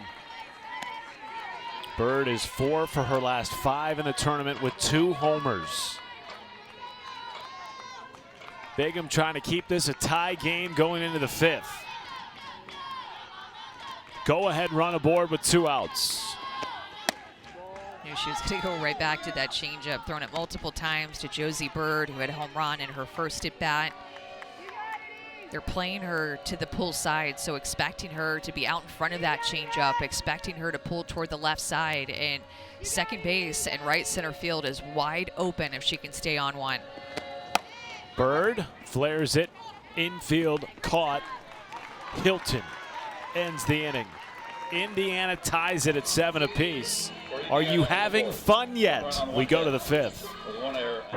There have been 6 runs scored for Virginia off 2 homers today. Reagan Hickey in the first, a 2-run bomb. Go ahead and ride Chestnut the horse. Then in the 3rd, a grand slam, the 2nd of her season for Alex Call. And the Who's home runs have just dominated their offense in this tournament. Look at this, 38% of their runs scored over the course of the season prior to the tournament had come off of homers. In this tournament, through 2.5 games, 16 of their 20, good for 80% of their runs, Amanda, have come from the long ball. Just an explosion of power by Virginia.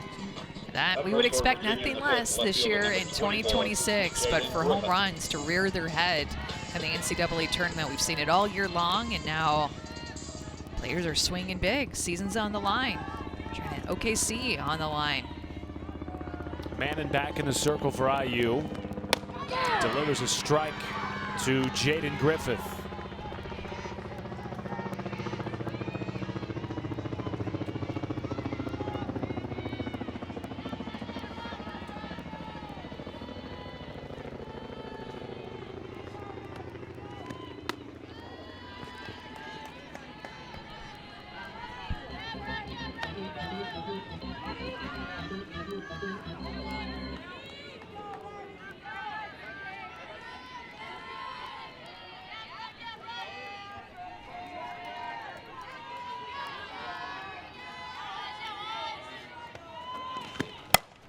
Well struck ball in the opposite field. Griffith is aboard yet again. 3rd straight game in this tournament she has reached. She's been so good at the plate, in left field, doing it all. Right fielder, number 27, Madison Green. It's always interesting, Amanda, coming into postseason, particularly for first-year players that have never gone through this grind. Who is refreshed coming into Mayhem and who just has a hard time maintaining a level of performance this late into the year. Banged up, everybody dealing with something at this point. Jaden Griffith has been a star in her freshman year.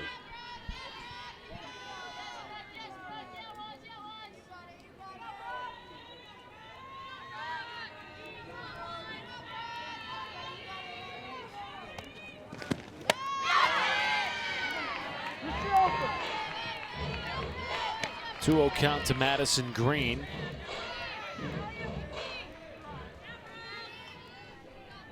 starting her third game of the tournament after she had not started since April 18th against Clemson.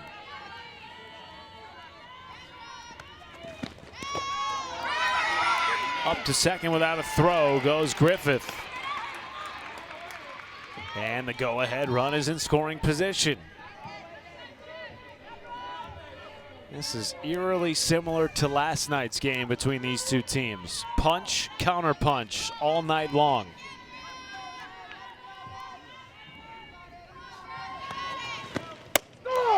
You know, I'd seen a tweet coming into this regional breaking down all the regionals from 643, and they had labeled, or I should say ranked, all the 16 regionals in terms of most competitive, and they had put this one as number 2 out of 16.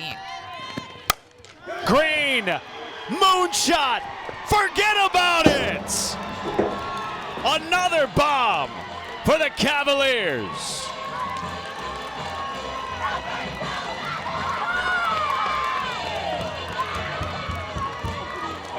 By Virginia's number 27, Madison Green, her second of the season. Virginia has scored all throughout their lineup now. Maddie Green from the 8-hole turning on this pitch. Virginia just continues to have such good at-bats, and if Indiana's pitchers throw it a ball on the plate, it's considered a mistake. They are attacking it, not chasing a whole lot, punishing the few mistakes that Indiana's pitchers have made. And Green gives Virginia back the lead in another high-scoring affair between these two teams. Second home run of the tournament for Green, who is starting simply because Kelsey Hackett got injured during the ACC tournament. Green showing why she belongs and relishing the moment here. Virginia back in front. And time called as Shanda Bell is back in the circle for IU.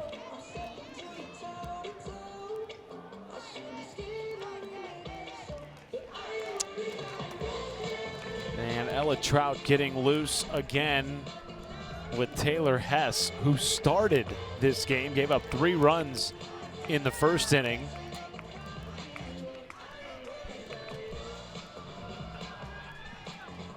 How about this for Virginia's offense? Amanda, you alluded to it earlier. We talked all last night about the matchup being about Indiana's bats versus Virginia's pitching. Since April 1, entering the tournament, the Who's were on a bit of a slide. 7 wins, 10 losses over their final 17 games. They hit 224 during that stretch. In this tournament, they've hit 276. And 18 of their 22 runs have been scored off the long ball.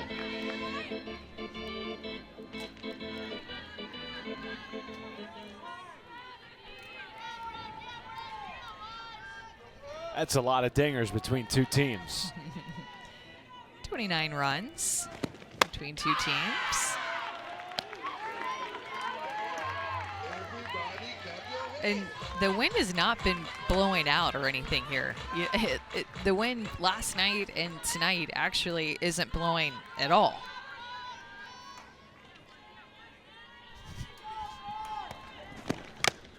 One-two, foul tipped into the mitt of Parker.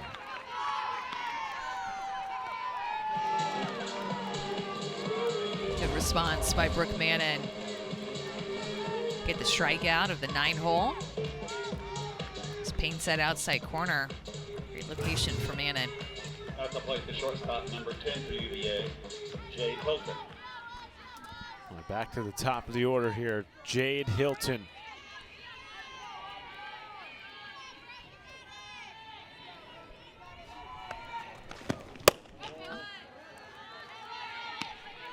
The senior class has been just historic for Virginia. Virginia had not made the NCAA tournament since 2010, and then the senior class came in, and they made it a couple of years ago, and now making it 3 consecutive years in a row, and a lot of native Virginians that have known each other for a long time, including Jade Hilton and Eden Bigham. They played against each other when they were 10, and then when they were 14, they started playing travel ball together. they are kind of a package deal. Ended up deciding to come to Virginia together from close by. A lot of pride as Virginia kids playing for Virginia.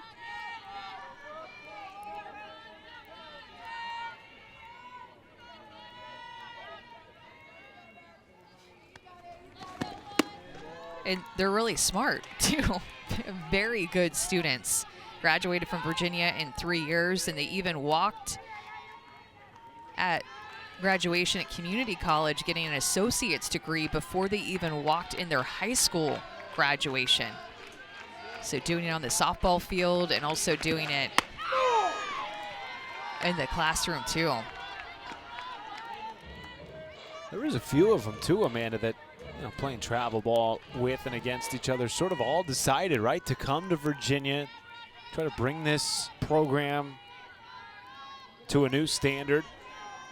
Prior to their arrival, Hoos had only been to the NCAA tournament once. That was back in 2010. Now they've been, as you said, 3 years in a row. Looks like we're having some more issues with the pitch calling device on Mannon's arm, and they're trying to get it situated because this has happened a few times now. And if it's happening once every now and then, the umpire's like, yeah, of course that happens, right? But the fact that this is happening once or twice an inning is going to cause the umpire to step in and say, all right, potentially the next time that you go past the action clock, we might need to do a violation. I don't know. It just seems like this keeps happening. Disruptive to the hitters. Yeah, exactly. Rhythm. And to the game. Full count here to Hilton.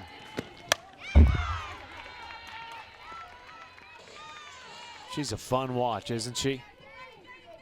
Super athletic shortstop, wears the captain's C. 4-year starter with all the accolades. 3-time All-ACC. One of 4 All-Americans in program history. And all kinds of career records. Goes down swinging on a filthy off-speed from Mannon. Back-to-back strikeouts, 2 gone. Gets her way out in front of this changeup. Full count, and Hilton decides to chase, just way ahead, guessing out of the hand that Mannon was going to come closer to the zone, and well played by Parker and Bird at first base to make sure that they got that out with the drop third strike. Base is clear for Macy Eaton.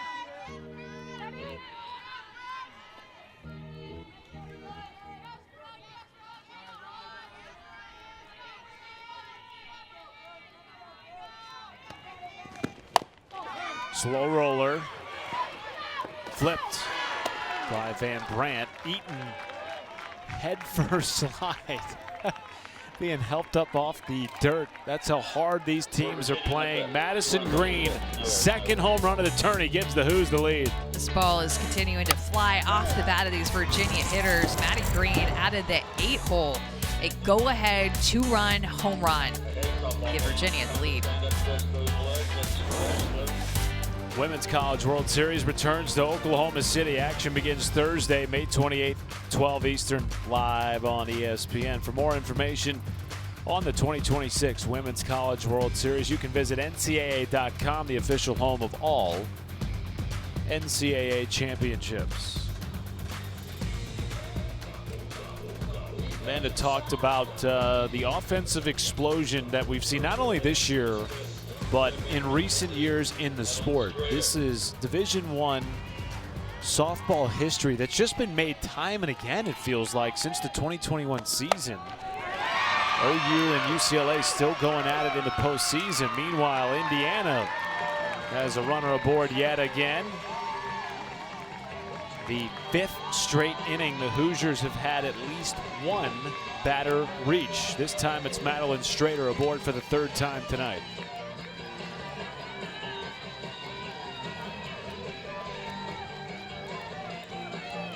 Next up to center fielder number 16, Ellie Goins. Ellie Goins has already driven in 1 run. Lines this deep into right field. Back on it is Green. Makes the catch, spins and fires and sends Strader back to first. Great beat that Green had on that ball. That looked like it was just going to keep going. She stuck with it. I think Indiana thought that that was going to be extra bases again. Following that one deep into right field.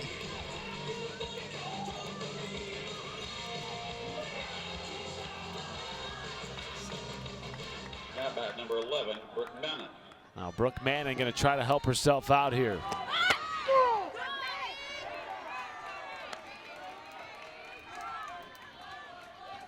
She has thrown 3 innings in relief tonight. That's her longest appearance in the circle since March 28th against Detroit Mercy.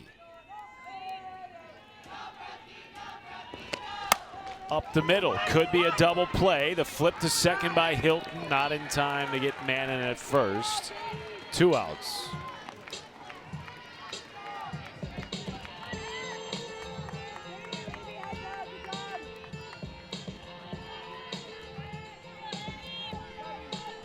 The right fielder number 1, Anna Haberstroh.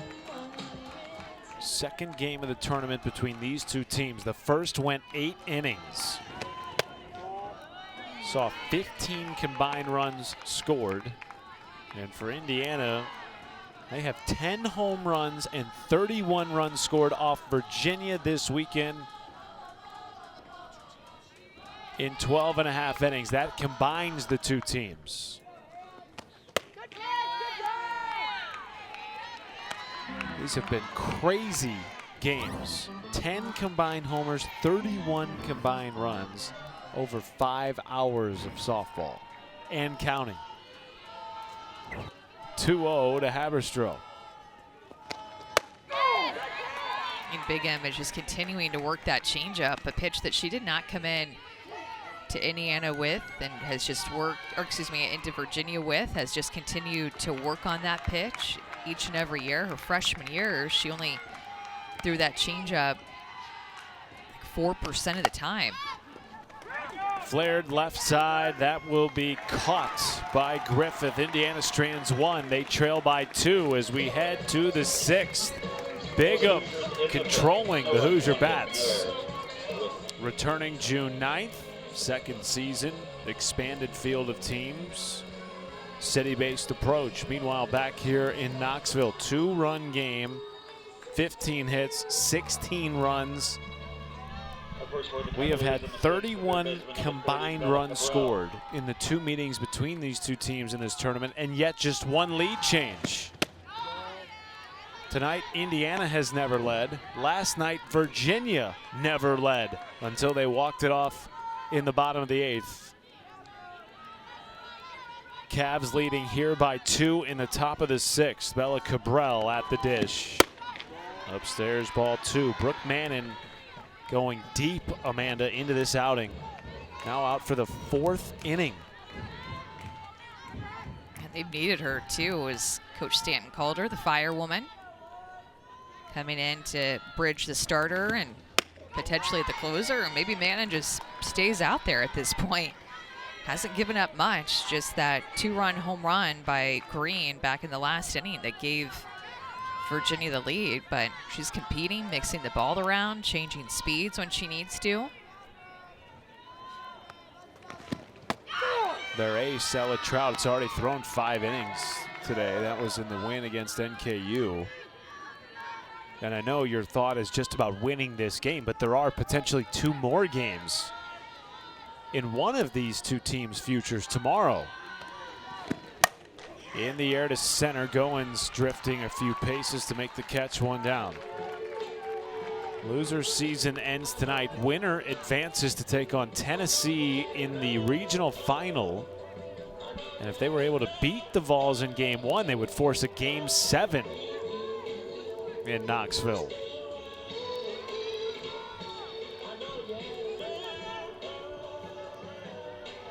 Hickey for UVA, number 17, Reagan Hickey.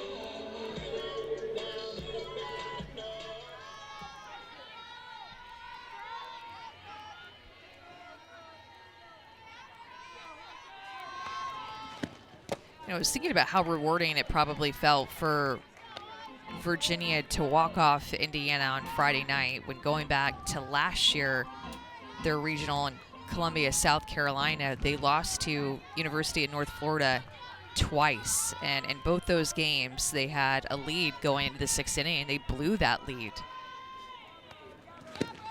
So every year you're going to learn and build and have a different motivation, and I have to believe that they had regrets about last year and the opportunity that they had at South Carolina, losing to North Florida in those 2 games and feeling like they have unfinished business being back here in Knoxville when they came here back in 2024, as you mentioned.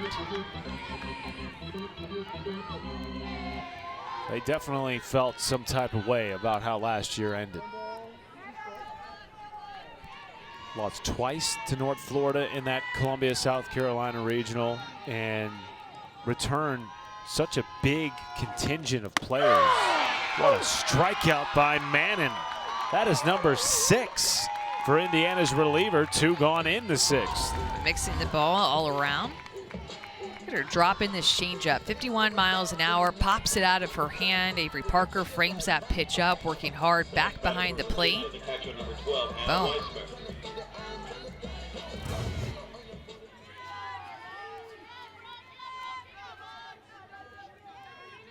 Weismer has reached base in all 3 times she's come to the plate tonight. Here she is for the 4th time. Strike 1. There's that upper part of the zone that we were talking about before with Mannon. She'll want to throw that rise ball right letter high, and sometimes she's getting the call. She didn't earlier in the game, but continues to go right back to it. And I like to see that upper end of the strike zone getting a called strike. It's so important to not just, see a strike in terms of the corners, but the top and bottom of the zone, to be able to get both so that a hitter has to cover the top at their letters and has to cover the bottom at their knees.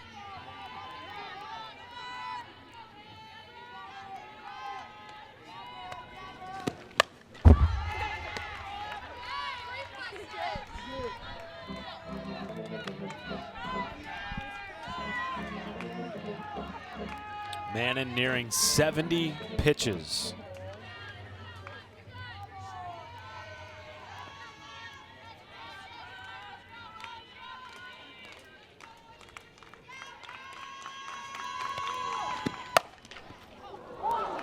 That went through Coach Harden's legs. Yeah, that almost caught Harden over. Oh, yes. Take a bow, Coach. Coach Weekly got hit earlier in the game, and she got hit so hard on her shin, she had to ice her shin during the game, she told us. Through the legs, though, that time. What athleticism over there. That is good athleticism. Agile.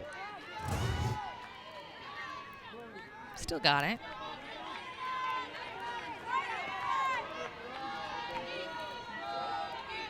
One-two pitch coming from Mannon. Her 70th of the night. Is a strikeout. 7th of the night, and the first 1-2-3 inning for either team tonight. That's exactly what Indiana needed late in this game to build some momentum out on the field on defense and in the circle. Mannon, 2 strikeouts in a 3-up, 3-down inning. There have been a lot of home run celebrations in the 2 times these teams have met in the NCAA regional this year here in Knoxville. 10 combined homers, 31 combined runs scored, over 5.5 hours of softball. Indiana trails here in an elimination game with 6 outs left. This absolutely has been the greatest show on dirt. They have delivered. Eden Bigham trying to keep the Hoosier bats at bay.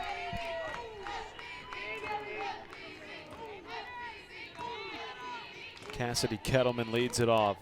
In the 9th spot, top of the order looming for Indiana.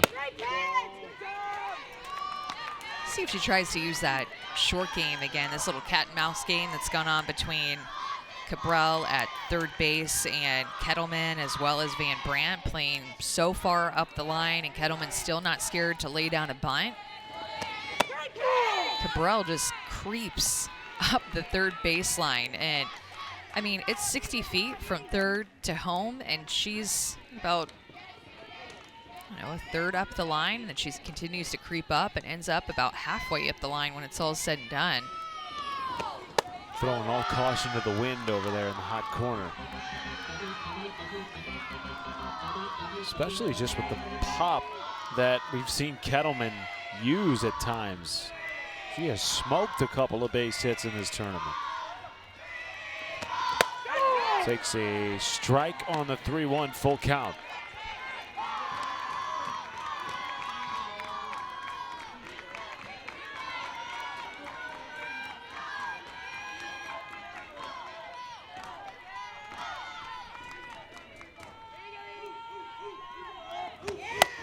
Kettleman shoots it into left. One gone. And Indiana has been running out a little offensive steam since Eden Bigham entered into this game. She has been so good. Courtney Lane started, gave up a couple of big innings, 3 runs in the first, and then 3 runs in the third. And Eden Bigham has been throwing really well, very confident. Here's Joanna Harden going to go out and talk to her. We'll see if she keeps her in the game or potentially goes to Taylor Smith. Look at that big smile from Coach Harden. Looks like they're going to go ahead and take her out for the top of the order and play the hot hand of Taylor Smith, the freshman, who they love using in these high leverage moments even as a freshman, and despite throwing almost 6 innings earlier today.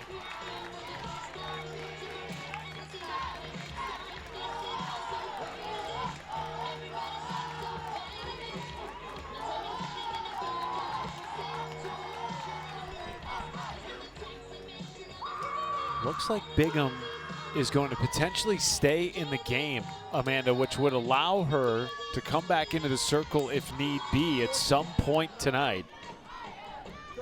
Joe Harden strategizing here late with a 2-run lead and a trip to the regional final on the line. And yes, Bigham will remain in the game in right field. And Taylor Smith, they like to use her in these high leverage moments. Joanna Harden is not shy at all about that. She said, Taylor Smith, you need to know that name. Will be in all the high leverage moments all weekend, late in the game, 2-run game. Pressure has been on Taylor Smith, and she has looked good, including in that Friday night game against Indiana, where she threw 3 innings, didn't give up any hits, did walk 3, but had 6 strikeouts. This is how well that she pitched against Indiana the other night. Her rise ball is just electric. She gets a lot of chase on that pitch up in the zone. They really like her, especially in these left-handed hitter matchups, but she has really late break to her stuff, throws with good velocity. Lefties coming into the weekend, hitting just 134 off of her. Against the righties, 216. So a really tough lefty matchup when Taylor Smith is in with her hard curveball. She'll bring in at 68, up and in on their hands, and then in a rise ball that is elite, gets good chase.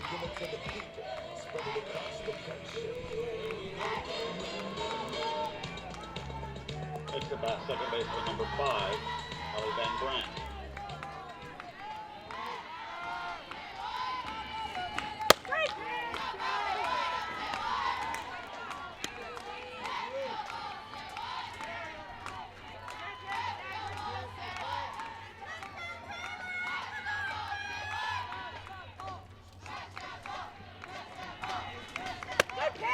Allie Van Brandt in her junior season, part of a couple of regional appearances prior to this year.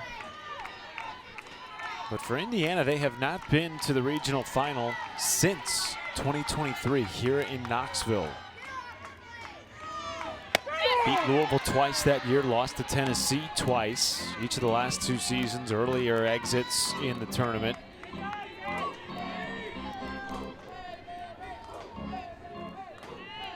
So they too, like Virginia, playing with a little bit of a chip this season. 2 gone.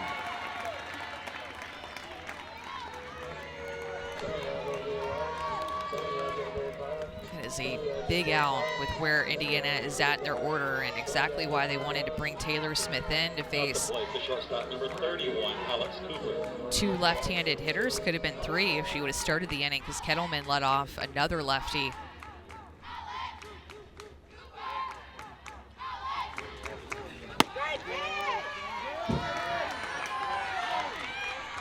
Well, you said it, Amanda. Her lefty versus righty splits have been eye-opening this year. They have used her as the lefty specialist. They prepped her for this regional, anticipating pitching at least once against the heavily left-handed lineup of Tennessee. It just so happened they got another lefty-heavy lineup in this regional in Indiana. 2-0 count to Alex Cooper.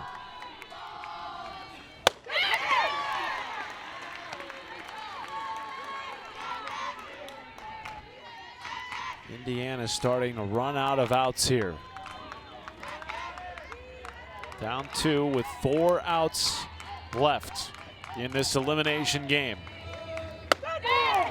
Strike 2 on the inside corner. That pitch is coming in at 63, but it feels firmer to me than that when she throws that rise ball at 63 to 65 miles an hour up in the zone.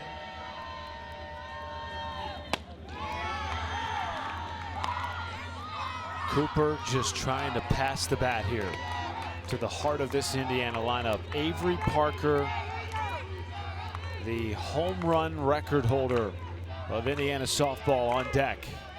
Full count.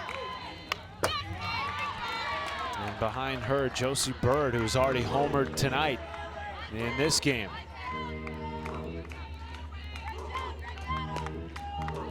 Cooper seeking her first hit of the regional.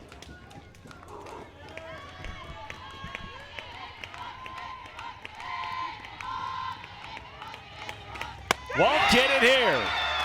Taylor Smith, a 1-2-3 inning for Virginia, the first of the night for the Hoos. She is fired up. This is a freshman pitching like this at her first regional, trying to pitch Virginia to the regional final matchup against Tennessee tomorrow. Coming in and getting a strikeout, shutting 2 hitters down. She looks so good.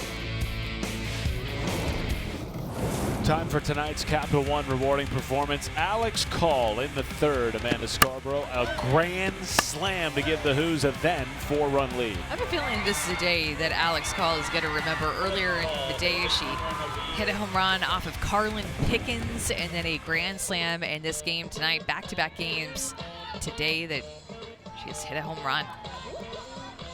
Leads off the 7th with a 2-run lead. Second baseman, number 9, Alex Brooke Call. Mannon is yet again back in the circle. This is her 5th inning of work. It's got to be one of her longest outings of the year, right? Indeed it is. She last threw over 100 pitches on March 28th. This could be problematic. It is off the wall. Extra bases for Alex Call. A monster night for the starting second baseman. And Virginia trying to score some insurance runs here would be huge, having to face middle of the order for Indiana in the bottom of the 7th inning. And what a great start. Alex Call just barreling balls up today. No matter the pitcher she faces, no matter the team she faces, it's not mattered. Alex Call has seen some beach balls up there.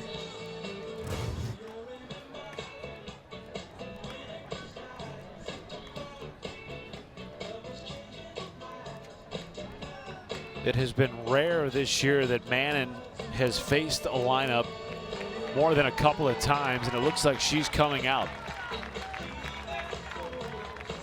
Shonda Stanton saw the way that ball got squared up and deciding to make a change. And it will be Ella Trout, who has already thrown today for Indiana in their walk-off victory in the first elimination game of the day. Pitched 5 innings, allowed no runs against Northern Kentucky.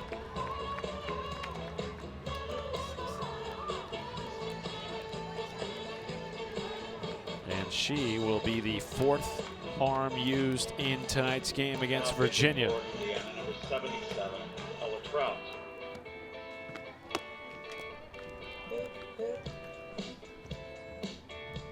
Will come in here to take on the 7, 8, and 9 hitters for UVA. Boy, the bottom of their lineup has been so good against Hoosier pitching. If you include the 6 spot, which tonight has been Alex Call, they've hit .348 with 3 homers and 8 runs against Indiana pitching. Now she's taking on that part of the order with nobody out. Jaden Griffith, Madison Green, Cassidy Hudson trying to provide some insurance for the Hoos, who are just 3 outs away from a trip to the regional final.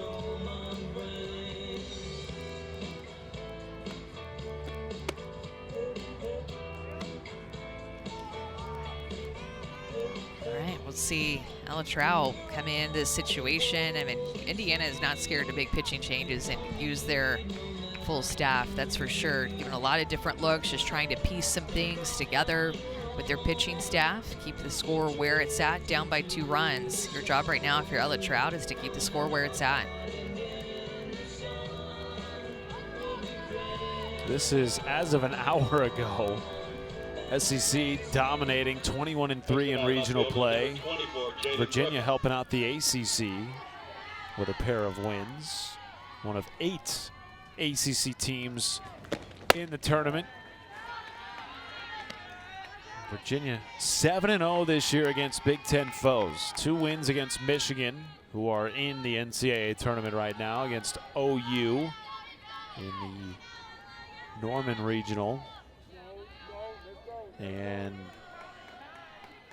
1 win against Indiana already. Looking for a second to punch their ticket to the regional final against Tennessee.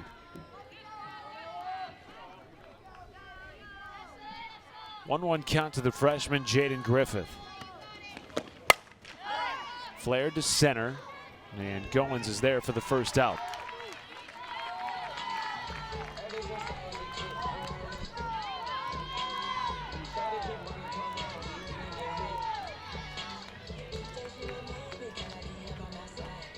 Last time Madison Green came to the plate, she went yard with a 2-run shot.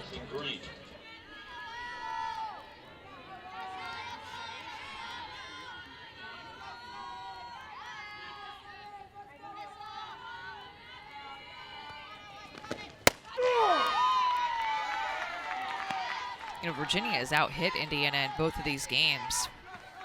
Virginia 9 hits, Indiana 7, and in game 1 they out-hit them 8-5. I think it still goes to show you just how important good pitching is. Yeah. You know, like looking at the stats, Virginia, you would say, has a better pitching staff than Indiana and helped them win that game. Some shutdown innings late in the game against Indiana in last night's game, and doing a good job pitching late in this game too against them. 0-2 is out of play.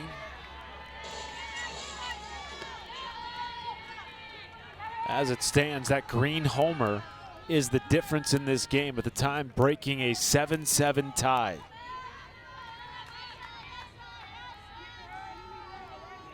Sitting 0-2. Just missed from Trout. Ball 1. It's a good location and just an even better take by Green.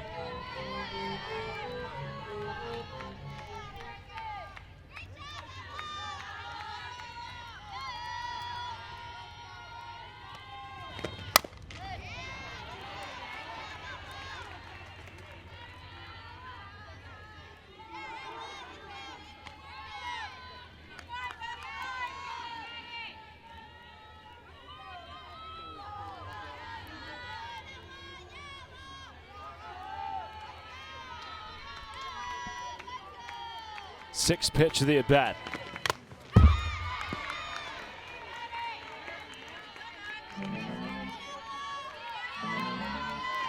Ella Trout, at least as far as it goes on Indiana's staff, not their strikeout pitcher. has often pitched to contact. We saw that today against NKU. A lot of contact against her, foul balls. Gets a strikeout here, though, in a needed spot with a runner in scoring position. 2 down. This pitch is moving out of the hand of Ella Trout. Drop ball, one of the best drop balls that I've seen her throw at this regional. Paints the corner, down movement, gets the chase from the home run hitter from earlier. She gets a second out with the runner in scoring position. And out comes Shanda Bell and Shonda Stanton, the entire infield coming to around the pitcher's circle. Cassidy Hudson will come to the plate here in the 9 spot. That's 10 strikeouts now, I believe, for Virginia's hitters. Indiana has just struck out twice. That's some lopsided numbers. Virginia has also walked 6 times compared to Indiana walking twice.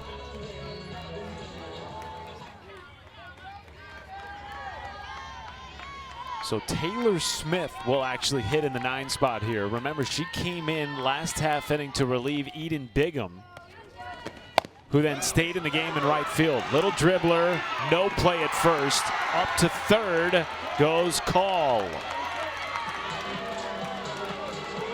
Wow, that is so big. A miss hit is going to turn into a hit for Taylor Smith and get the bat in the hands of Jade Hilton in this inning.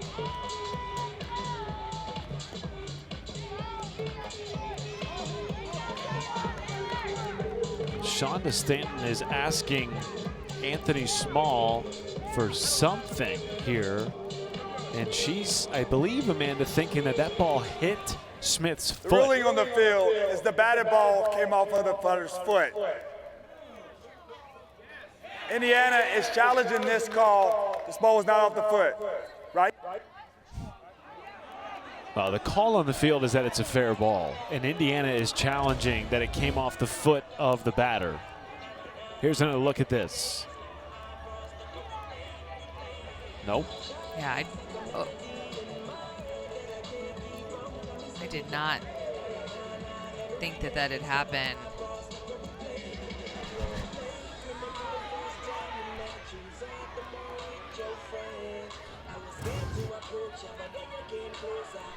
I think this is going to be a quick review. Yeah. But you're right. I mean, a miss-hit ball that hits 1 foot in front of the chalk and results in a infield single, and now some insurance for Virginia just 60 feet away at third base. And the top of the Virginia order is due up with Jade Hilton coming to the plate.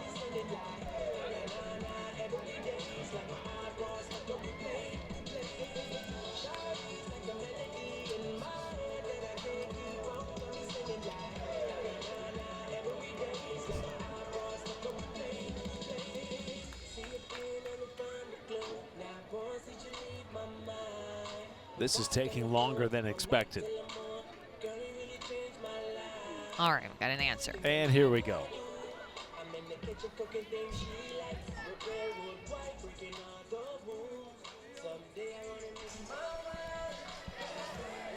After review, the ruling on the field is confirmed. The batted ball did not come off the batter's foot.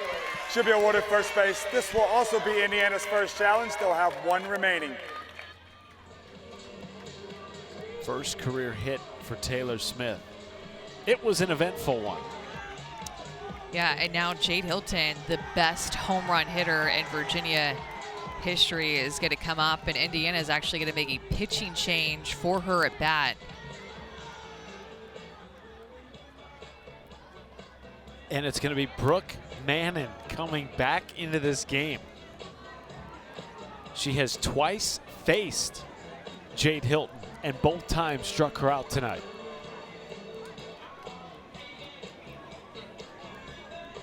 You said it, Indiana not afraid to make pitching changes. Boy. 4th change tonight. Both strikeouts that Mannon got Hilton out on were a changeup that Hilton was way out in front. Right now, Coach Harden's like, you know what you're going to see. You faced her twice. Sit back. Don't guess. Look for something more firm. Stay off of that changeup. And Trout will remain in the game. Big grin on her face. Here I come, ladies, to join this excellent star-studded Indiana outfield. Yeah, just like we saw Eden Bigham for Virginia stay in the outfield, and she's smiling because she knows that this is not a familiar position for her. This is not the norm, but it's what they're doing to keep her in the lineup so they don't burn her by taking her out. They're putting her in right field so that if she does need to come back in and pitch, she can. You talked about Jade Hilton maybe getting the instruction to sit change. Conversely, Amanda, if you are in the circle and you're Brooke Mannon, are you thinking, hey, she's probably looking change up here, I'm going to mix it up? No, I said I would not look change. Oh, you would not look change? No, that she's been way out in front of it. I would look for something firmer out of her hand and not be out in front guessing.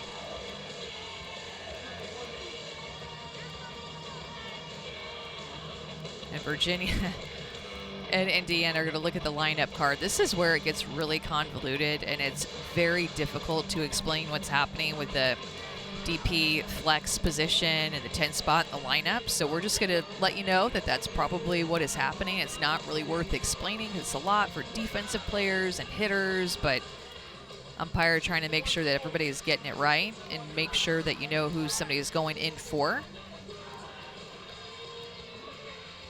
It also is what makes softball different because you can re-enter back into the game. In baseball, once you're out, you're out.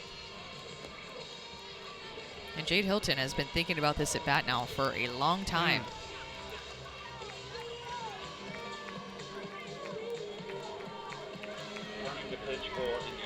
No warm-up pitches for Brooke Mannon. She did, of course, just exit the game earlier in this half inning.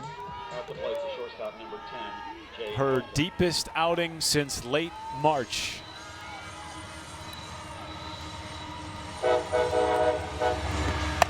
Hilton to third, fielded by Strader. On to first.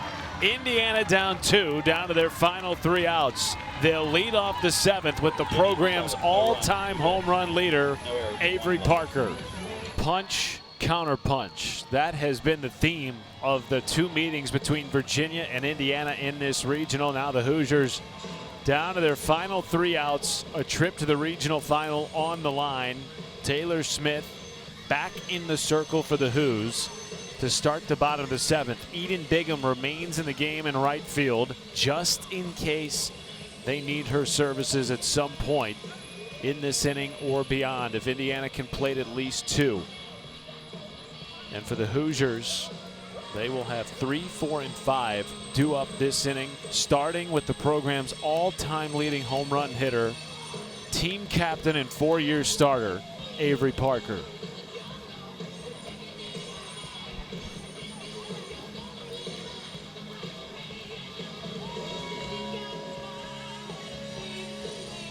And Avery Parker has not barreled one up in this game. She's been out in front, a little antsy. It's going to be up to her to slow everything down, get a good pitch to hit, and try to get on time.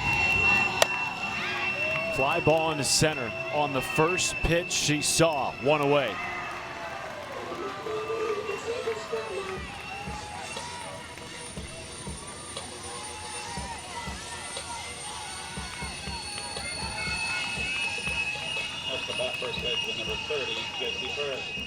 Josie Bird has homered tonight and singled. Big shift on for Bird.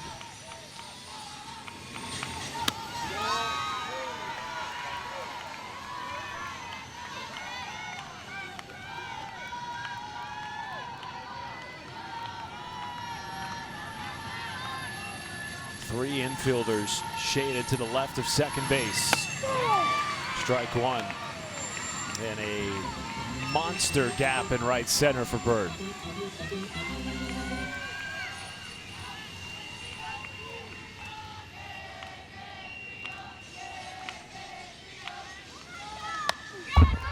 There's 66 runs batted in this year, second on the team behind only Avery Parker.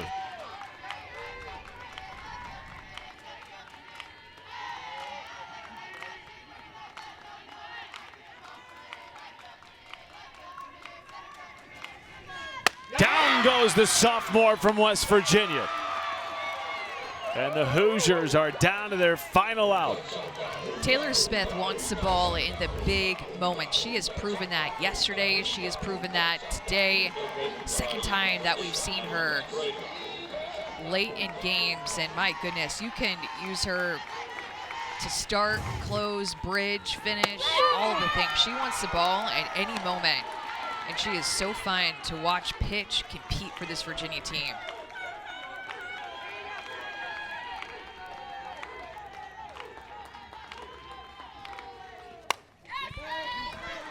0-2 count to Madeline Strader. And the Indiana Hoosiers, who have been on a magical run this year, 40-plus wins for the third time in the last 4 years, are down to their final strike.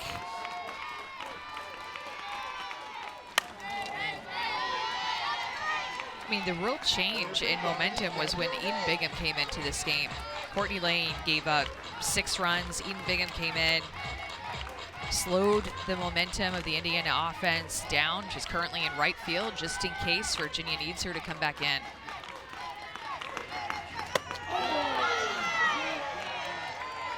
Should Strader reach, Ellie Goins awaits.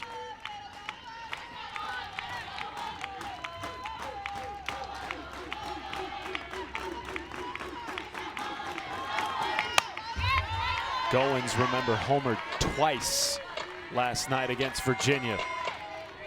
You know she wants one more crack at the Hoos with a runner aboard and a chance to tie the game.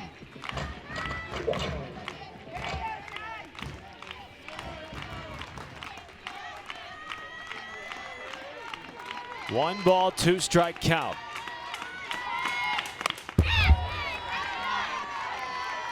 This rise ball, again, she's throwing it at 63, but their swings, it seems like it feels like to hit against her, it's coming in at 68, 70 up in the zone.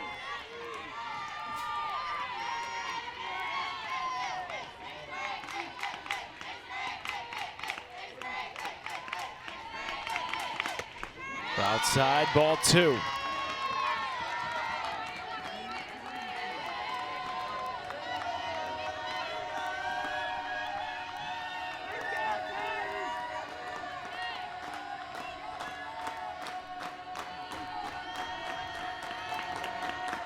Strader to first.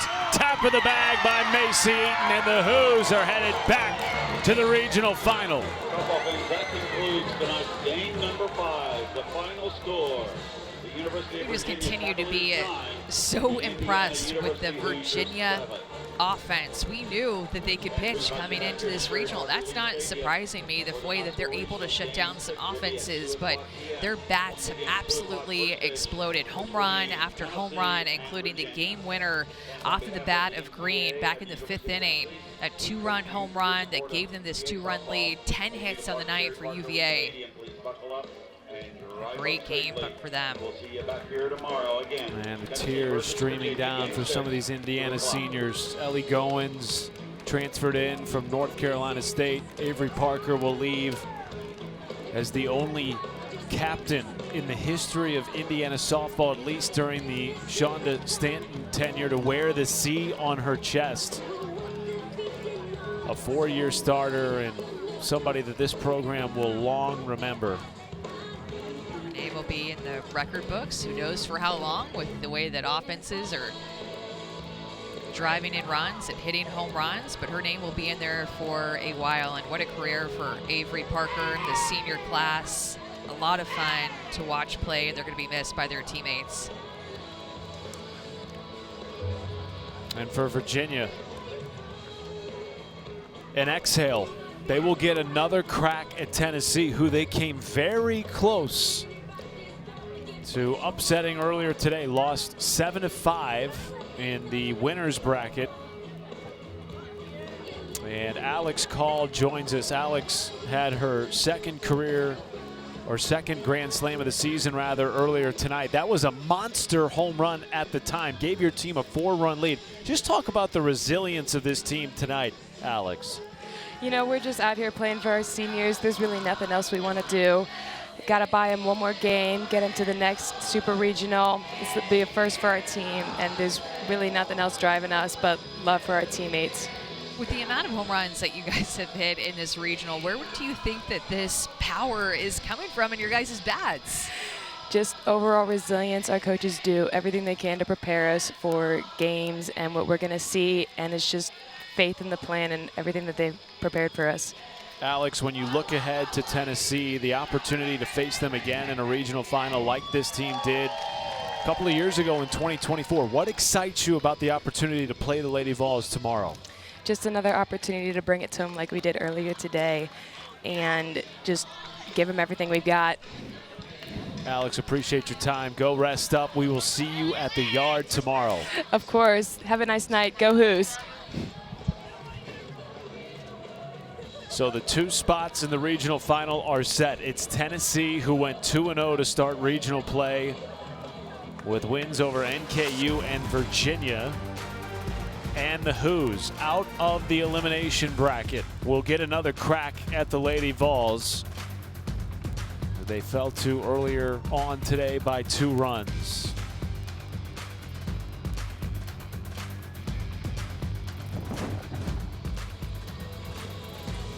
What a day.